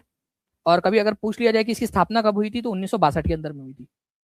अब आते हैं हम लोग थोड़ा सा संगीत की तरफ में, ठीक है। संगीत के क्वेश्चंस में आप लोगों को करवा देता हूँ फ्रेंड्स। भारतीय संगीत में कितने शुद्ध और विकृत स्वर है? देखिए, अगर आप लोगों से बोला जाए कितने स्वर है, कितने स्वर, कुल स्वर, ठीक है, शुद्ध और विकृत को मिला के, तो शुद्ध स्वर जो है आपके 7 है, सा रे ग म प ध नी, ठीक है। तो ये 7 स्वर शुद्ध स्वर है, लेकिन इनमें से 5 ऐसे स्वर है जिनके 2 प्रकार है, मतलब एक उनके, एक तो नॉर्मल वाला, और दूसरा उनको विकृत रूप में, मतलब उनको थोड़ा सा कोमल करके या तीव्र करके गाया जा सकता है, ठीक है।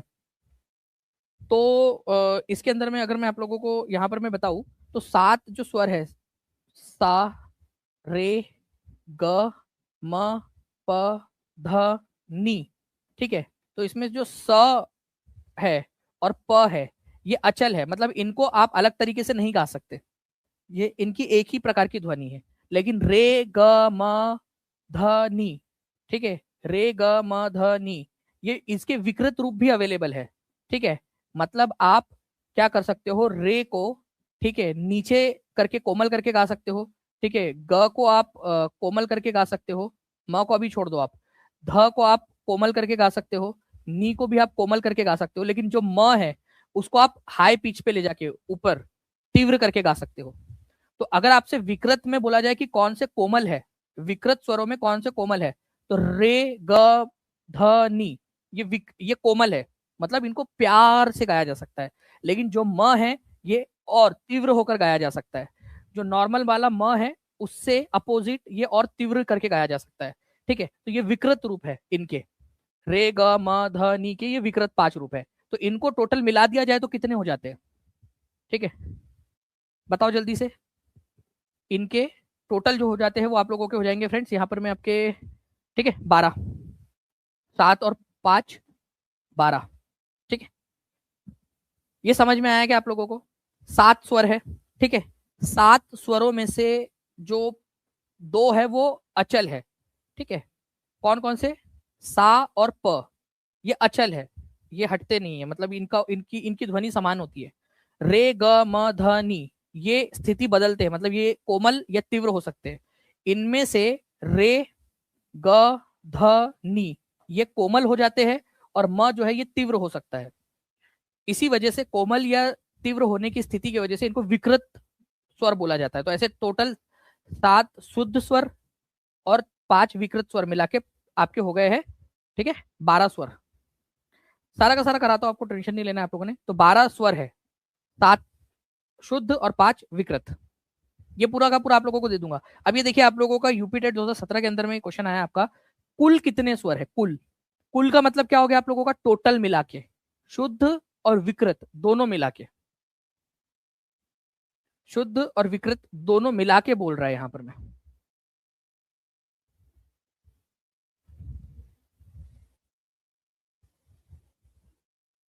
तो शुद्ध और विकृत मिला के अगर बोला जाए आप लोगों से तो फ्रेंड्स 12 हो जाते कुल टोटल, ठीक है, 7 + 5। नाउ नेक्स्ट क्वेश्चन की तरफ में आगे बढ़ते हैं हम लोग यहाँ पर में। अब देखिए यहाँ पर में राग भैरव, ठीक है, इसके गायन का समय कौन सा होता है? राग भैरव का। अब ध्यान से समझिए फ्रेंड्स, ये जो राग होते हैं ना आप लोगों के, ठीक है, बेसिकली जो स्वर है उनको अलग अलग तरीके से मिलाकर, ठीक है, हमारे मन की स्थिति को जो बदला जाता है, मतलब कि हैप्पी, सैड, ठीक है, नॉर्मल, न्यूट्रल, ठीक है, उत्साह, वो आपके राग होते हैं। तो राग भैरव बेसिकली क्या होता है? कोमल स्वर में गाया जाता है। तो थोड़ा सा ना आपको विलासिता का भाव देता है। विलास मतलब एकदम थोड़ा सा आप आराम से बैठ जाते हो, या थोड़ा सा दुखी टाइप का भी कई बार भाव देता है ये, ठीक है, राग भैरव। राग भैरव जनरली जो गाया जाता है फ्रेंड्स वो आपका, ठीक है, अर्ली मॉर्निंग, सुबह सूरज के उगने के पहले गाया जाता है राग भैरव, ठीक है। राग भैरव सुबह काल में गाया जाता है और जनरली इसके अंदर में कोमल स्वरों का इस्तेमाल किया जाता है, इसी वजह से थोड़ा विलासिता का भाव देता है ये। ओके। पंचम स्वारी तल में कितनी मात्राएं होती है? पंचम स्वारी,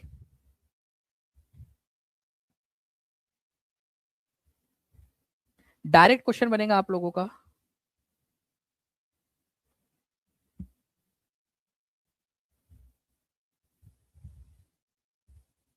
देखो पंचम स्वारी जो है आप लोगों का, इसके अंदर में 15 मात्राएं होती है, ठीक है, 15 मात्राएं पंचम स्वारी के अंदर में। ओके, तो पंचम स्वारी के अंदर में 15 मात्राएं होती है। 15 मात्राएं किस तरीके से बनाई जा सकती है? ठीक है, ये यहाँ पर में 4 ताली, 2 ताली, 5 ताली और 3 ताली, या फिर एक और दूसरे प्रकार से भी बनाया जा सकता है, 4 4 4 3। लेकिन पंचम स्वारी में होंगे 15 ताल, 15 मात्राएं ही, ये कंफर्म है। ये क्वेश्चन देखिए आप लोग, इसका आंसर करिए जल्दी से। और वो शुद्ध शुद्ध और विकृत को भी आप बता दीजिए मुझे एक बार।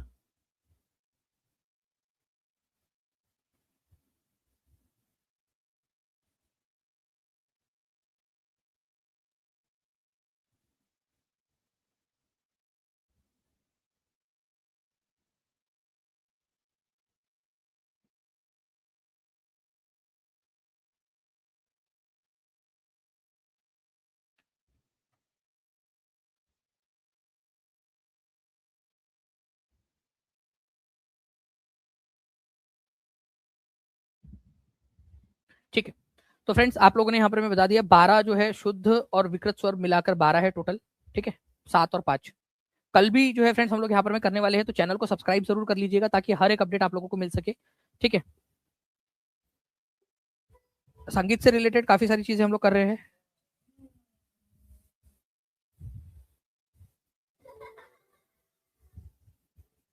चलिए, आपको बताना है ये गा म प नी सा धी सा नी धा प म, ठीक है, म प ग म ग किस राग का स्वर समूह है? ठीक है, स्वर समूह।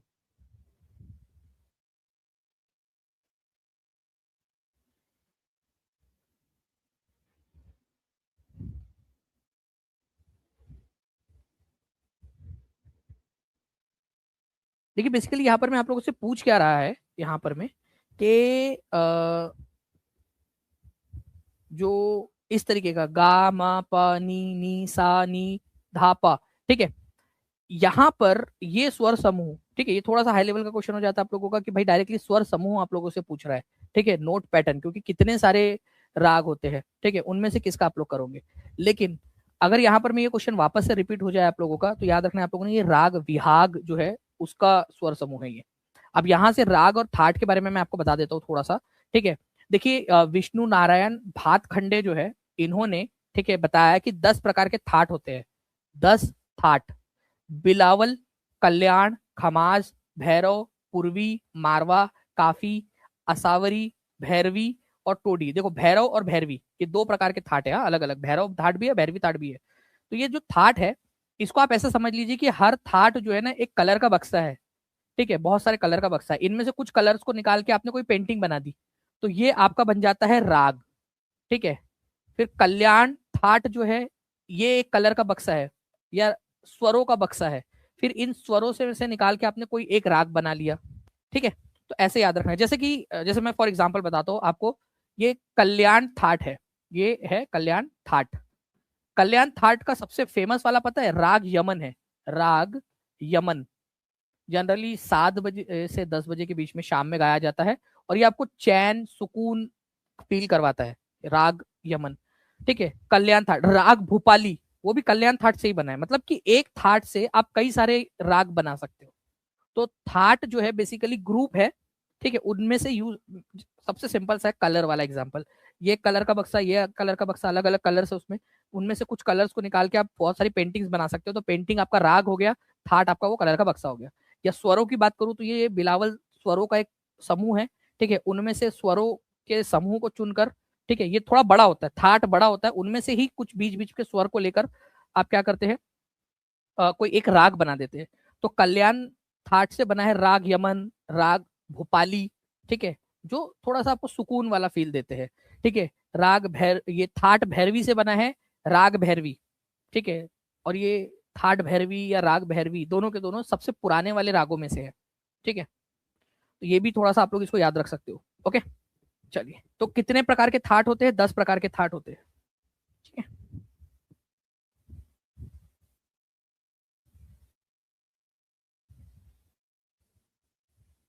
चलिए, राग यमन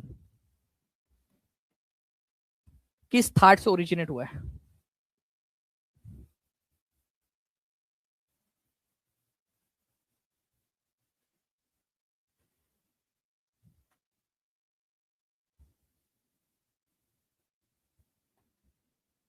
ठीक है, तो राग यमन जो है, अभी मैंने आपको बताया कि ये आप लोगों को सुकून देता है, ठीक है, सुकून देता है ये सुनकर आपको, ठीक है। राग राग कल्याण से बना हुआ है, राग इवन राग भूपाली भी अगर आप लोगों से बोल दिया जाता, राग भूपाली, भूपाली किससे, कौन से थाट से बना है? तो वो कल्याण से बना है। मैं आप लोगों को बता दूं फ्रेंड्स, राग भैरवी, ये जो थाट भैरवी है, इससे राग भैरवी बना है, ओके। चलिए, तो ये आप देख सकते हो कितने प्रकार के थाट है, पहले तो ये लिख दो आप लोग, सभी लोग जल्दी जल्दी से, ठीक है। थाट जो है वो 10 प्रकार के है, ठीक है, थाट। और उससे अनगिनत राग बनाए जा सकते हैं, मतलब कितने भी राग बना लो आप, आपको डब्बे मिल गए कलर्स के, आप कितनी भी पेंटिंग्स बना सकते हो फिर तो ना, वैसे ही वाला समझ लीजिए। तो थाट की संख्या 10 है, लेकिन राग कितने भी प्रकार के राग बना सकते हो आप, कितने भी प्रकार के। हाँ, कुछ राग ऐसे है जो आपके प्रचलन में बहुत ज्यादा, जैसे राग भैरवी हो जाए, तो राग भैरवी बना था थाट भैरवी से। राग भैरव है, वो थाट भैरव से बना है। राग थाट कल्याणी है, इससे कई सारे बने हैं आप लोगों के, ठीक है। अगर आप लोगों को याद हो फ्रेंड्स, अभी मैंने आप लोगों को दो, यमन, यमन तो मैंने अभी आपको बता दिया, राग यमन, ठीक है। भूपाली, भूपाली, एक और है राग हमीर। राग हमीर का अगर आप लोगों ने नाम सुना हो तो वो भी कल्याणी थाट से ही बना है, ठीक है, कल्याणी थाट, ओके। चलिए, बाकी राग भैरवी जो है वो थाट भैरवी से बना है, और राग भैरवी सुनने में थोड़ा सा उदासीन सा लगता है क्योंकि कोमल स्वरों का उसके अंदर में इस्तेमाल होता है, ठीक है। राग यमन जनरली शाम में गाया जाता है, शाम में, शाम के समय में। और राग भैरवी जो बना है थाट भैरवी से, वो सुबह के समय में गाया जाता है, ओके। इसको 2-3 बार आप लोग जो है रिवाइज कर लेना, आराम से आप लोगों को याद हो जाएगा। हमारे 7 स्वर है, उनमें से मतलब जो 7 शुद्ध स्वर है उनमें से कितने स्वर अचल है? अचल का मतलब होता है कि भाई उनका कोई विकृत रूप अवेलेबल नहीं है।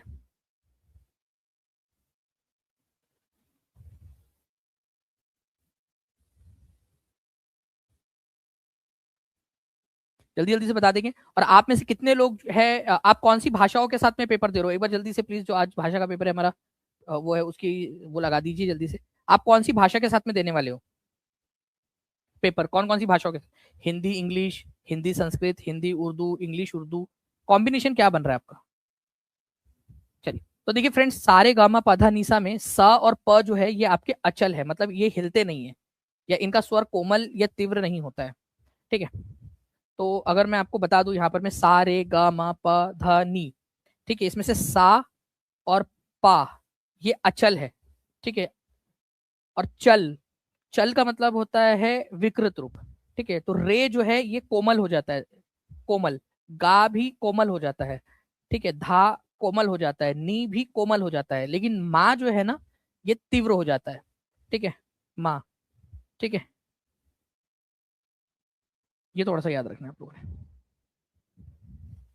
तो कौन तीव्र होता है सात स्वरों में से, जो सात शुद्ध स्वर है उनके विकृत रूप के अंदर में कौन सा स्वर है जो तीव्र हो जाता है, तो माँ जो है वो तीव्र हो जाता है। ठीक है, आप लोग जो है फ्रेंड्स बताते जा रहे हो कि आप कौन कौन से पेपर्स में से दे रहे हो। संस्कृत का आप लोगों को जो है फ्रेंड्स 5,000 क्वेश्चन ऑलरेडी हम लोगों ने प्रोवाइड करवा दिया टीचिंग परीक्षा एप्लीकेशन पे, प्रैक्टिस क्वेश्चन। उर्दू की बच्चों की डिमांड आई थी, आज अभी 7 बजे, एग्जैक्ट 7 बजे उर्दू की एक क्लास होने वाली है, जिसके अंदर में पूरा का पूरा उर्दू आपका एक ही क्लास के अंदर में पूरा खत्म हो जाएगा, पूरा कंप्लीट उर्दू जो है आपको करवा दिया जाएगा। ठीक है, ओके, चलो। तो उर्दू की क्लास जितने भी बच्चे जो उर्दू के साथ में भी दे रहे हैं, या आपके कोई पहचान का है जो उर्दू के साथ में दे रहे हैं, तो उनको बता दीजिएगा कि 7 बजे, एग्जैक्ट 7 बजे एक क्लास होगी जिसमें पूरा का पूरा उर्दू एक ही क्लास खत्म कर देंगे। संगीत में समान गति के निरंतर प्रवाह को क्या कहा जाता है? ठीक है, देखिए मान लीजिए कि आपका जो है ना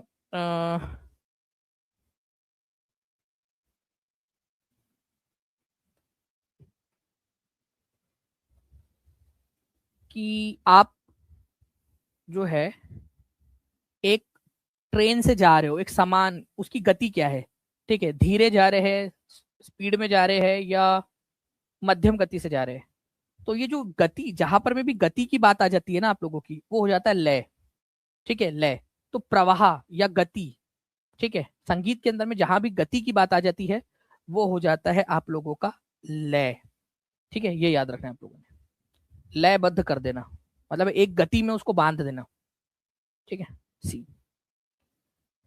तो जो समय आपका है, मतलब कितनी गति से आप साइकिल चला रहे हो, ठीक है, तो कितनी स्पीड से चला रहे हो, धीरे चला रहे हो, मध्यम चला रहे हो, या जोर से चला रहे हो, वो आपका लय हो गया। ताल का मतलब आप समझ लीजिए कि एक चक्कर आपके, मतलब एक चक्कर पूरा करने में कितना समय लग रहा है आपको। ठीक है, वो हो जाता है ताल। ठीक है, मतलब कि कोई भी जो जो स्पीड हो जाती है आप लोगों की, वो लय है, स्पीड। लेकिन जो समय लगने वाला है एक चक्कर कंप्लीट करने में, एक चक्के का, समझ लो साइकिल के फॉर्म में या ट्रेन के फॉर्म में एग्जांपल ले हम लोग, तो उसको ताल बोल देंगे। वैसे ही एक जो पूरा का पूरा बीट होता है, ठीक है, एक जो पूरा समूह होता है, एक पूरी जो है ना, उसको कंप्लीट होने में कितना समय लग रहा है, ठीक है, उसको ताल बोला जाता है। ठीक है, ताल, पूरा एक पूरा चक्कर कंप्लीट करने में, या जहां से शुरू किया था वहां तक, सारे गामा पधा नी सा, तो सा तक वापस आ गए आप, जहां से शुरू किया था वहां पर में। ठीक है, तो ताल बोला जाएगा जितना समय आपको लगा है उसमें, उसको ताल बोलते हैं। तो ताल से ताल मिला जो बोलते हैं ना आप लोग, तो वो जो जितना समय उसको लगा है सामने वाले व्यक्ति को, उतना ही समय आपको भी लगे वो पूरा का पूरा बीट कंप्लीट करने में। तो अगर उतना ही समय आपको भी लगा, इसको भी उतना ही समय लगा, तो वो ताल से ताल मिल गई, मतलब एग्जैक्ट हो जाता है। तो फिर वो आपको समय, मतलब आगे पीछे नहीं होंगे आप। आपने देखा होगा ना, कोई ताल मिला लेता है, एग्जैक्टली सेम समय पे गाते हैं वो लोग, पूरा का पूरा। आप लोगों ने देखा है म्यूजिक कंसर्ट में या कहीं ना कहीं आप लोगों ने देखा होगा, एग्जैक्ट सेम दोनों लोग एकदम सेम गति से गा रहे होते हैं, तो वो ताल मिल जाना बोलते हैं उसको। ठीक है, तो वो जो भी बीट्स है वो, उसको कंप्लीट करने का जो समय है वो सेम लग रहा है दोनों को, इसका ये मतलब होता है। ठीक है, चलिए आगे में बाकी और भी चीजें जो है वो मैं आपको बताऊंगा। कितनी श्रुति होती है? देखो, श्रुति जो है इसको नाद भी बोला जाता है, नाद। नाद का मतलब ही होता है ध्वनि, नाद। ठीक है, श्रुति को ही नाद भी बोलते हैं, नाद। देखो क्या है ना, सा रे ग, ठीक है, अब ये सा और रे जो है ना, इसको आप ऐसा समझ लीजिए कि ये स्टेशन है, बड़ा वाला स्टेशन, ठीक है, एक बड़ा स्टेशन है, ठीक है। अब इनके बीच में और छोटे छोटे स्टॉप है, ठीक है, छोटे छोटे और स्टॉप से स्टॉपेज भी है, तो इनको बोला जाता है श्रुति या नाद। तो सा और रे के बीच में जो है ना फ्रेंड, छोटी छोटी और ध्वनियां होती है, छोटी छोटी सी और ध्वनियां होती है, ठीक है, उसका भी इस्तेमाल जो गायक होते हैं वो करते हैं। सा और रे के बीच में जो छोटा सा छोटा मॉडिफिकेशन है, ठीक है, तो जनरली जो है फ्रेंड्स तीन, किसी में दो, किसी में तीन, ऐसा होता है वो। तो टोटल 22 जो है श्रुतियां है या 22 नाद है, ऐसे आप याद रख लीजिएगा।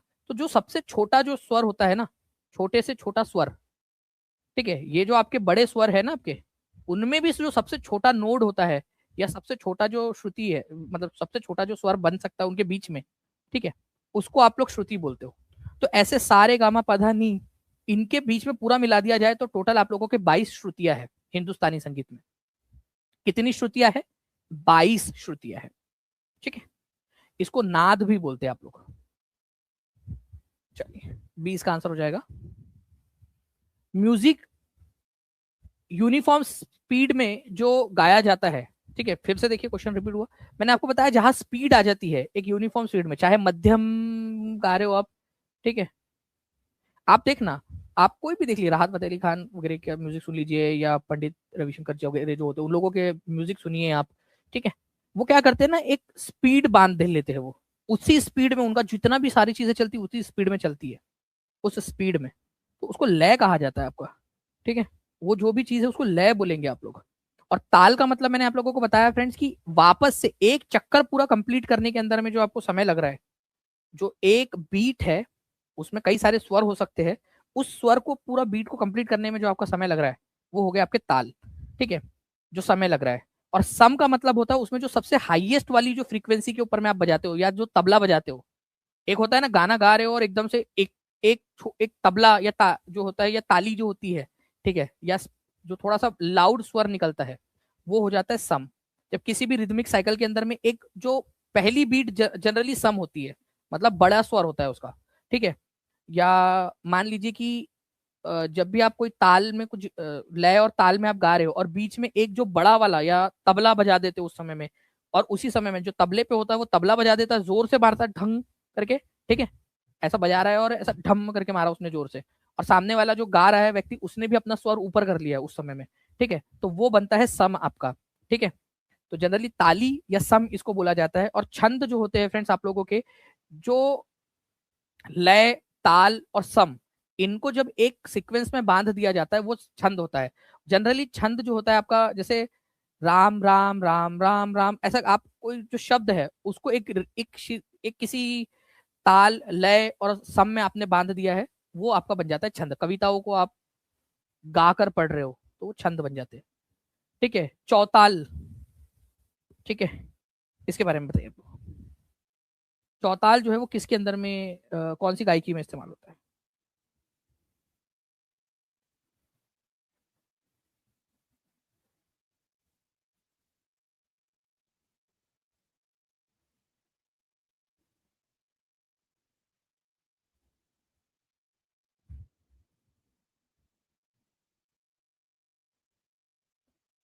चौताल या चार ताल आप लोग बोलते हो, ध्रुपद राग के अंदर में आप लोगों का इस्तेमाल होता है फ्रेंड्स, ठीक है।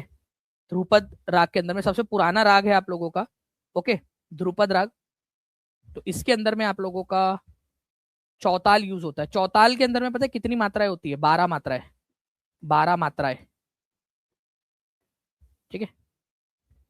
तो इसके अंदर में 12 मात्राएं होती है, ये आप लोगों ने याद रखना है, ठीक है।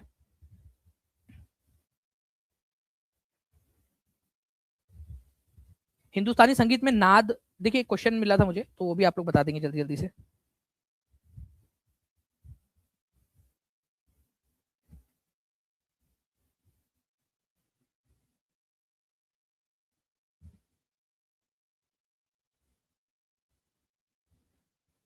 मैंने अभी बताया ना, सबसे छोटा रूप जो होता है नाद का उसको क्या बोलते हो आप लोग? श्रुति, वर्ण, सप्तक, स्वर, उसको आप क्या बोलते हो? श्रुति बोलते हो। और हिंदुस्तानी संगीत के अंदर में 22 श्रुतियां है, 22 श्रुतियां, जो दो स्वरों के बीच में भी जो छोटे छोटे से और नोड्स होते हैं ना, उनको बोला जाता है श्रुति।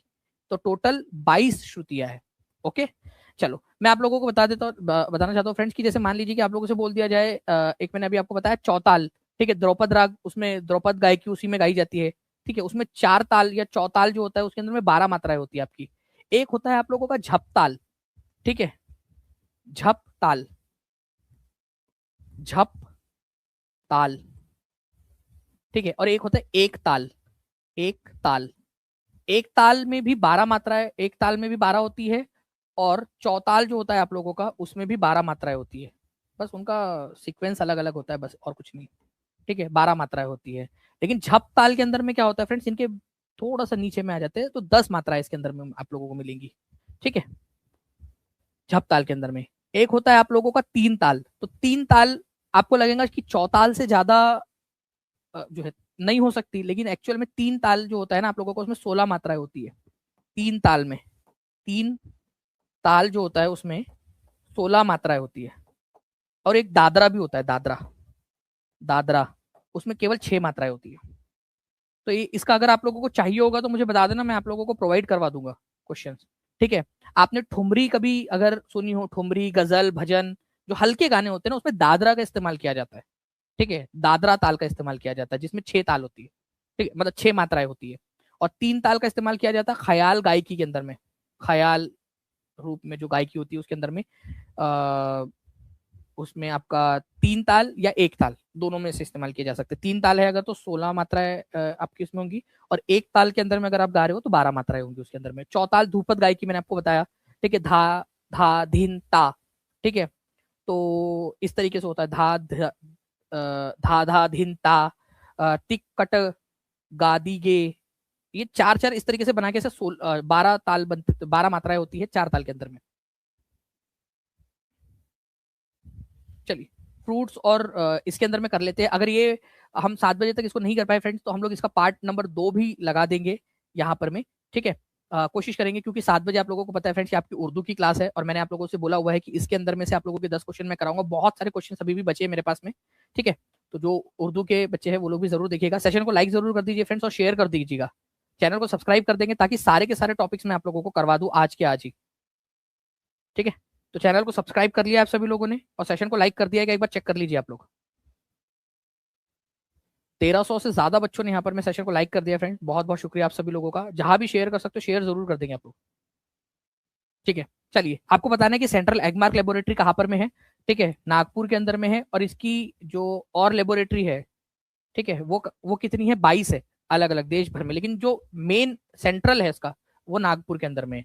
एगमार्क का मतलब होता है एग्रीकल्चरल जो प्रोडक्ट है, एग्री प्रोडक्ट, उसके ऊपर में ये लगता है, प्रोडक्ट के ऊपर में, एग्री प्रोडक्ट के ऊपर में, ठीक है। तो ये थोड़ा सा आप लोगों ने याद रखना था। आंसर इसका ऑप्शन नंबर ए हो जाएगा। एग्रीकल्चरल जो प्रोडक्ट होते हैं उनके ऊपर में जो उसकी सेफ्टी का जो मार्क है वो एगमार्क लेबोरेटरी का होता है। जेली बनाने के लिए परिरक्षक का उपयोग किया जाता है, जेली बनाने के लिए। तो जेली बनाने के लिए जो प्रिजर्वेटिव, ठीक है, जो आप इस्तेमाल करते हो वो है शुगर, ठीक है। शुगर क्या करता है, उसमें माइक्रोबैक्टीरिया जो माइक्रोब्स होते हैं उनको बढ़ने नहीं देता। तो जेली अगर आपको बनाना है तो प्रिजर्वेटिव के रूप में आप किसका इस्तेमाल करोगे, शुगर का इस्तेमाल करोगे, ठीक है।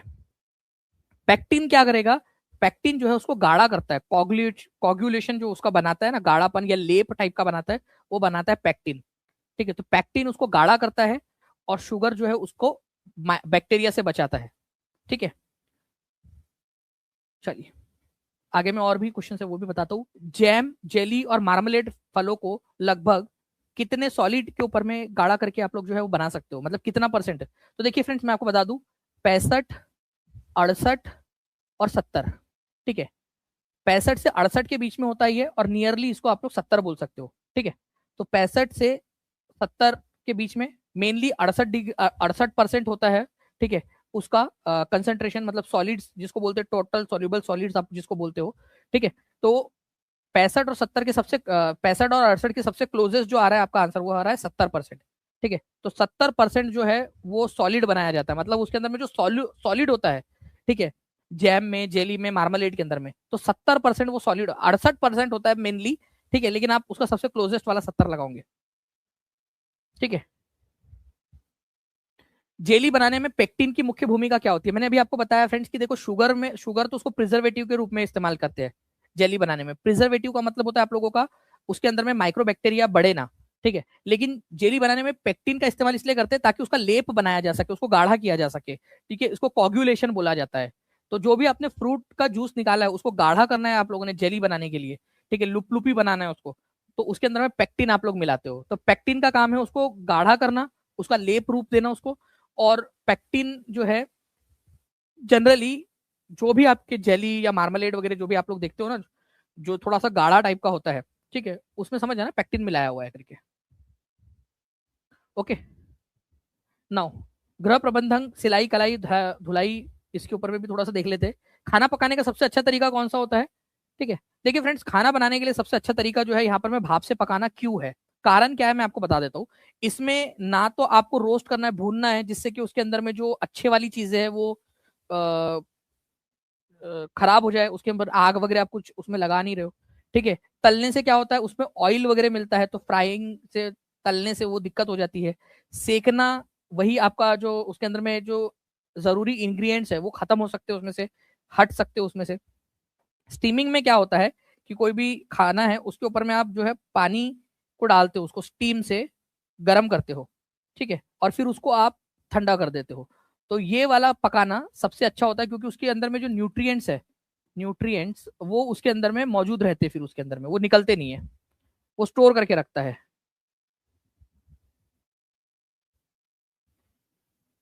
ओके, चलिए, तो स्टीमिंग। उसके बाद में जो है फ्रेंड्स आप लोगों का अगर हम बात करें कि ढोकला बनाने में, ढोकला या फिर आपका जो भी पफी वाली जितनी भी चीजें होती है उसमें आप किस चीज का इस्तेमाल करते हो, जिसमें आप यीस्ट या फिर बैक्टीरिया वगैरह डालते हो आप लोग? ओके,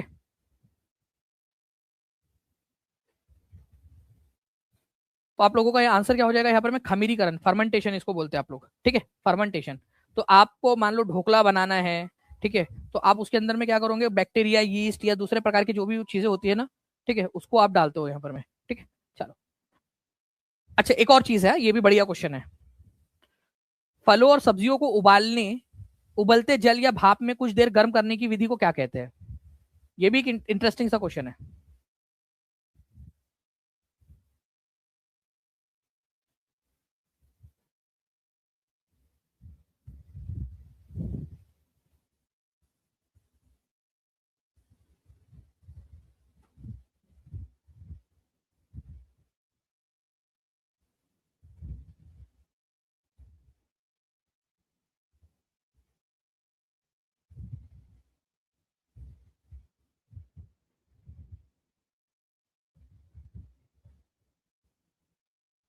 चलिए, बहुत बढ़िया। आप लोगों के देखिए फ्रेंड्स यहाँ पर मैं आंसर्स आ रहे हैं, ठीक है, कंटिन्यूअसली। मैं यहाँ पर मैं अगर आपको इसके बारे में बताऊं तो इसको जो है ब्लैंचिंग कहा जाता है। देखो, फल और सब्जियों को आप क्या करते हो, उबलते हुए जल या भाप के अंदर में कुछ देर रखते हो और फिर उसको जो है आइस बाथिंग करवाते हो। उसकी आइस बाथिंग का मतलब क्या होता है? मतलब उसको जल्दी से ठंडा कर देते हो, आइस बाथिंग, या जल्दी ठंडा कर देते हो, जल्दी जल्द ठंडा कर देते हो उसको, ठीक है, ठंडा जो है वो कर देते हो आप। तो इसको ब्लैंचिंग कहा जाता है, ब्लैंचिंग, ठीक है, ब्लैंचिंग। ओके, तो ऐसी प्रक्रिया जिसमें वेजिटेबल और फ्रूट्स को बॉइलिंग वाटर के ऊपर में जो है रखा जाता है या स्टीम के ऊपर स्टीम डाली जाती है उसके ऊपर में, और फिर उसको तुरंत प्रभाव से ठंडा कर दिया जाता है, उसको बोलते हैं ब्लैंचिंग। ये जनरली फ्रीजिंग से पहले होता है। ब्लैंचिंग कर दिया आपने, ठीक है, उसके बाद में आप उसको फ्रीज कर दीजिए, तो आप उसको फ्रीज कर सकते हो उसके बाद में, ठीक है। तो ब्लैंचिंग फिर फ्रीजिंग। कवरिंग का मतलब तो वही होता है, उसको ढक के रखना, ठीक है, कवरिंग कर देना। ओके, तो इस तरीके से आप लोग इसको इसको करते हो, ब्लैंचिंग। तो ब्लैंचिंग होता है, इसका ये मतलब ये याद रखना आप लोगों ने, हो सकता है आप लोगों से पूछ लिया जाए क्योंकि ये यूपीटीजीटी होम साइंस के अंदर में आया हुआ है क्वेश्चन, ठीक है। और बॉटलिंग का मतलब वही होता है, बॉटल के अंदर में भर के रखो ताकि लंबे समय तक उसका इस्तेमाल कर सके, क्योंकि वो जब बंद हो जाता है तो बाहर से हवा और उसका संपर्क टूट जाता है। तो बॉटलिंग वही होता है आपका कि उसको बंद करके रखना। और ब्लैंचिंग का मतलब होता है 2 से 3 मिनट तक या कुछ सेकेंड्स तक आप जो है उसके ऊपर में जो है गर्म भाप डाल रहे हो या गर्म गर्म पानी डाल रहे हो आप लोग, और फिर उसके बाद में उसको तुरंत ठंडा कर रहे हो, ठंडा पानी से ठंडे पानी में डाल के तुरंत ठंडा कर दे रहे हो, और उसके बाद में आप उसको फ्रीज कर दे रहे हो, ठीक है, ताकि लंबे समय तक वो बना रहे। सिंपल सा लॉजिक है ये। देखिए फ्रेंड्स, किन वस्त्रों में गोंद के कलफ का इस्तेमाल किया जाता है? गोंद का कलफ, सिंपल सी बात है, कलफ क्या होता है मैं आपको बता दूं यहाँ पर। मैं बेसिकली एक तरीके का पदार्थ है, स्टार्च की तरह होता है, स्टार्च। ठीक है, तो गोंद का स्टार्च या गोंद का जो लिक्विड है, ठीक है, वो डाला जाता है किस में? नॉर्मल वाला जो स्टार्च होता है वो आप ऊनी वस्त्र या सूती वस्त्र के अंदर में डाल सकते हैं। ठीक है, उससे क्या होता है, वो कपड़ा शाइन करता है, और उसके जो धागे होते हैं ना वो एक दूसरे को पकड़ के रखते हैं, एक दूसरे को पकड़ के रखते हैं, खराब नहीं होते, वो आपको देखने में क्लासिक लुक देता है वो। लेकिन रेशमी वस्त्र के अंदर में जो है आप साधारण वाला स्टार्च नहीं डाल सकते, आपको गोंद का कलफ डालना पड़ेगा उसमें। ठीक है, गोंद कलफ जो ये होता है, रेशमी वस्त्र होते, क्यों क्यों डालते पता है? साधारण वाला स्टार्च क्यों यूज नहीं करते अपन इसमें?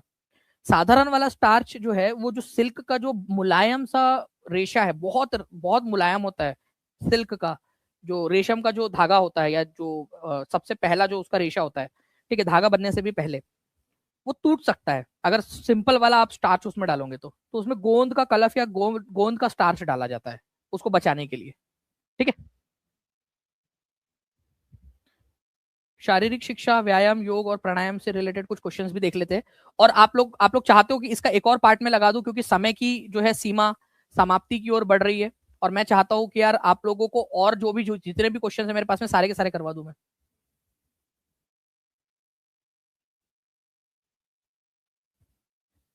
ठीक है,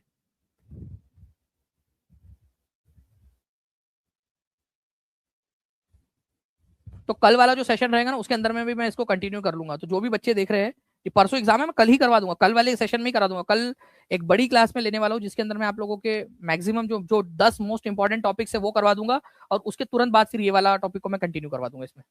ठीक है, इसका पार्ट 2 करके। ठीक है, तो आपको बताना है फ्रेंड्स कि कौन से आसन है जो आप लोगों के जो है नीज के लिए, घुटनों के लिए सबसे अच्छे होते हैं। घुटनों के लिए वो होता है आप लोगों का फ्रेंड्स वज्रासन। ठीक है, वज्रासन किस तरीके से किया जाता है आप देख रहे हो यहाँ पर, में ये इस तरीके से बैठकर किया जाता है, तो ये नीज जो है आप लोगों की जो घुटने हैं उसके दर्द में आप लोगों को काम आता है। अलग अलग प्रकार के जो प्रमुख आसन है इन सब के बारे में और सारी चीजों के बारे में मैं आप लोगों को बताऊंगा, हर एक इसके बारे में। ठीक है, तो मुझे लगता है यहाँ पर मैं थोड़ा सा बच्चों को समय देना चाहिए। ठीक है, कि जो आपकी 7 बजे की जो क्लास है उसके लिए तो मैं इसका पार्ट 2 लगा दूं, इसको पूरा का पूरा मैं कंप्लीट करवा दूंगा आप लोगों के लिए। अभी मतलब समझ लीजिए आधा ही जो ये हमारा जो जो हमने रखा था उसका आधा ही हुआ है। कल वाला जो सेशन है आपका 40 नंबर वाली क्लास, वो आप चैनल को सब्सक्राइब कर लेंगे तो आपको कल के मिल जाएंगी, टीचिंग परीक्षा चैनल को, तो उसमें जुड़ लीजिएगा। टॉप 10 टॉपिक्स ही कराऊंगा जिसमें से डायरेक्ट क्वेश्चन मिलेंगे आपको। ठीक है, डायरेक्ट वाले क्वेश्चन आपके। ओके, और अभी जो है फ्रेंड्स आप लोगों की उर्दू की क्लास है। ठीक है, नरजिस मैम आप लोगों को उर्दू की क्लास करवाएंगी, मॉर्निंग में ही करवा दीजिए, अगर आप लोग बोलोगे तो मैं मॉर्निंग में करा दूंगा, आप लोग बताइएगा कब करवाना है। ठीक है, उस समय में करवा दूंगा आप लोगों को मैं। ओके, तो अभी उर्दू की क्लास है। ठीक है, तो आप जितने भी बच्चे हैं उर्दू की क्लास के अंदर में आप लोग जाएंगे, आप लोग उसके अंदर में जरूर पूरा देखिएगा, पूरा एक ही इसमें क्लास में आपका कंप्लीट कर दिया जाएगा, आपका 30 में से 30 नंबर की टॉप 10 टॉपिक्स के पढ़ाने के बाद उसी के अंदर में मैं आपको करवा दूंगा, या उसके बाद में अगर अलग से बोलोगे आप तो अलग से भी करवा देंगे, ताकि इसी का नेक्स्ट पार्ट फिर आपको लिंक दे देंगे नीचे में।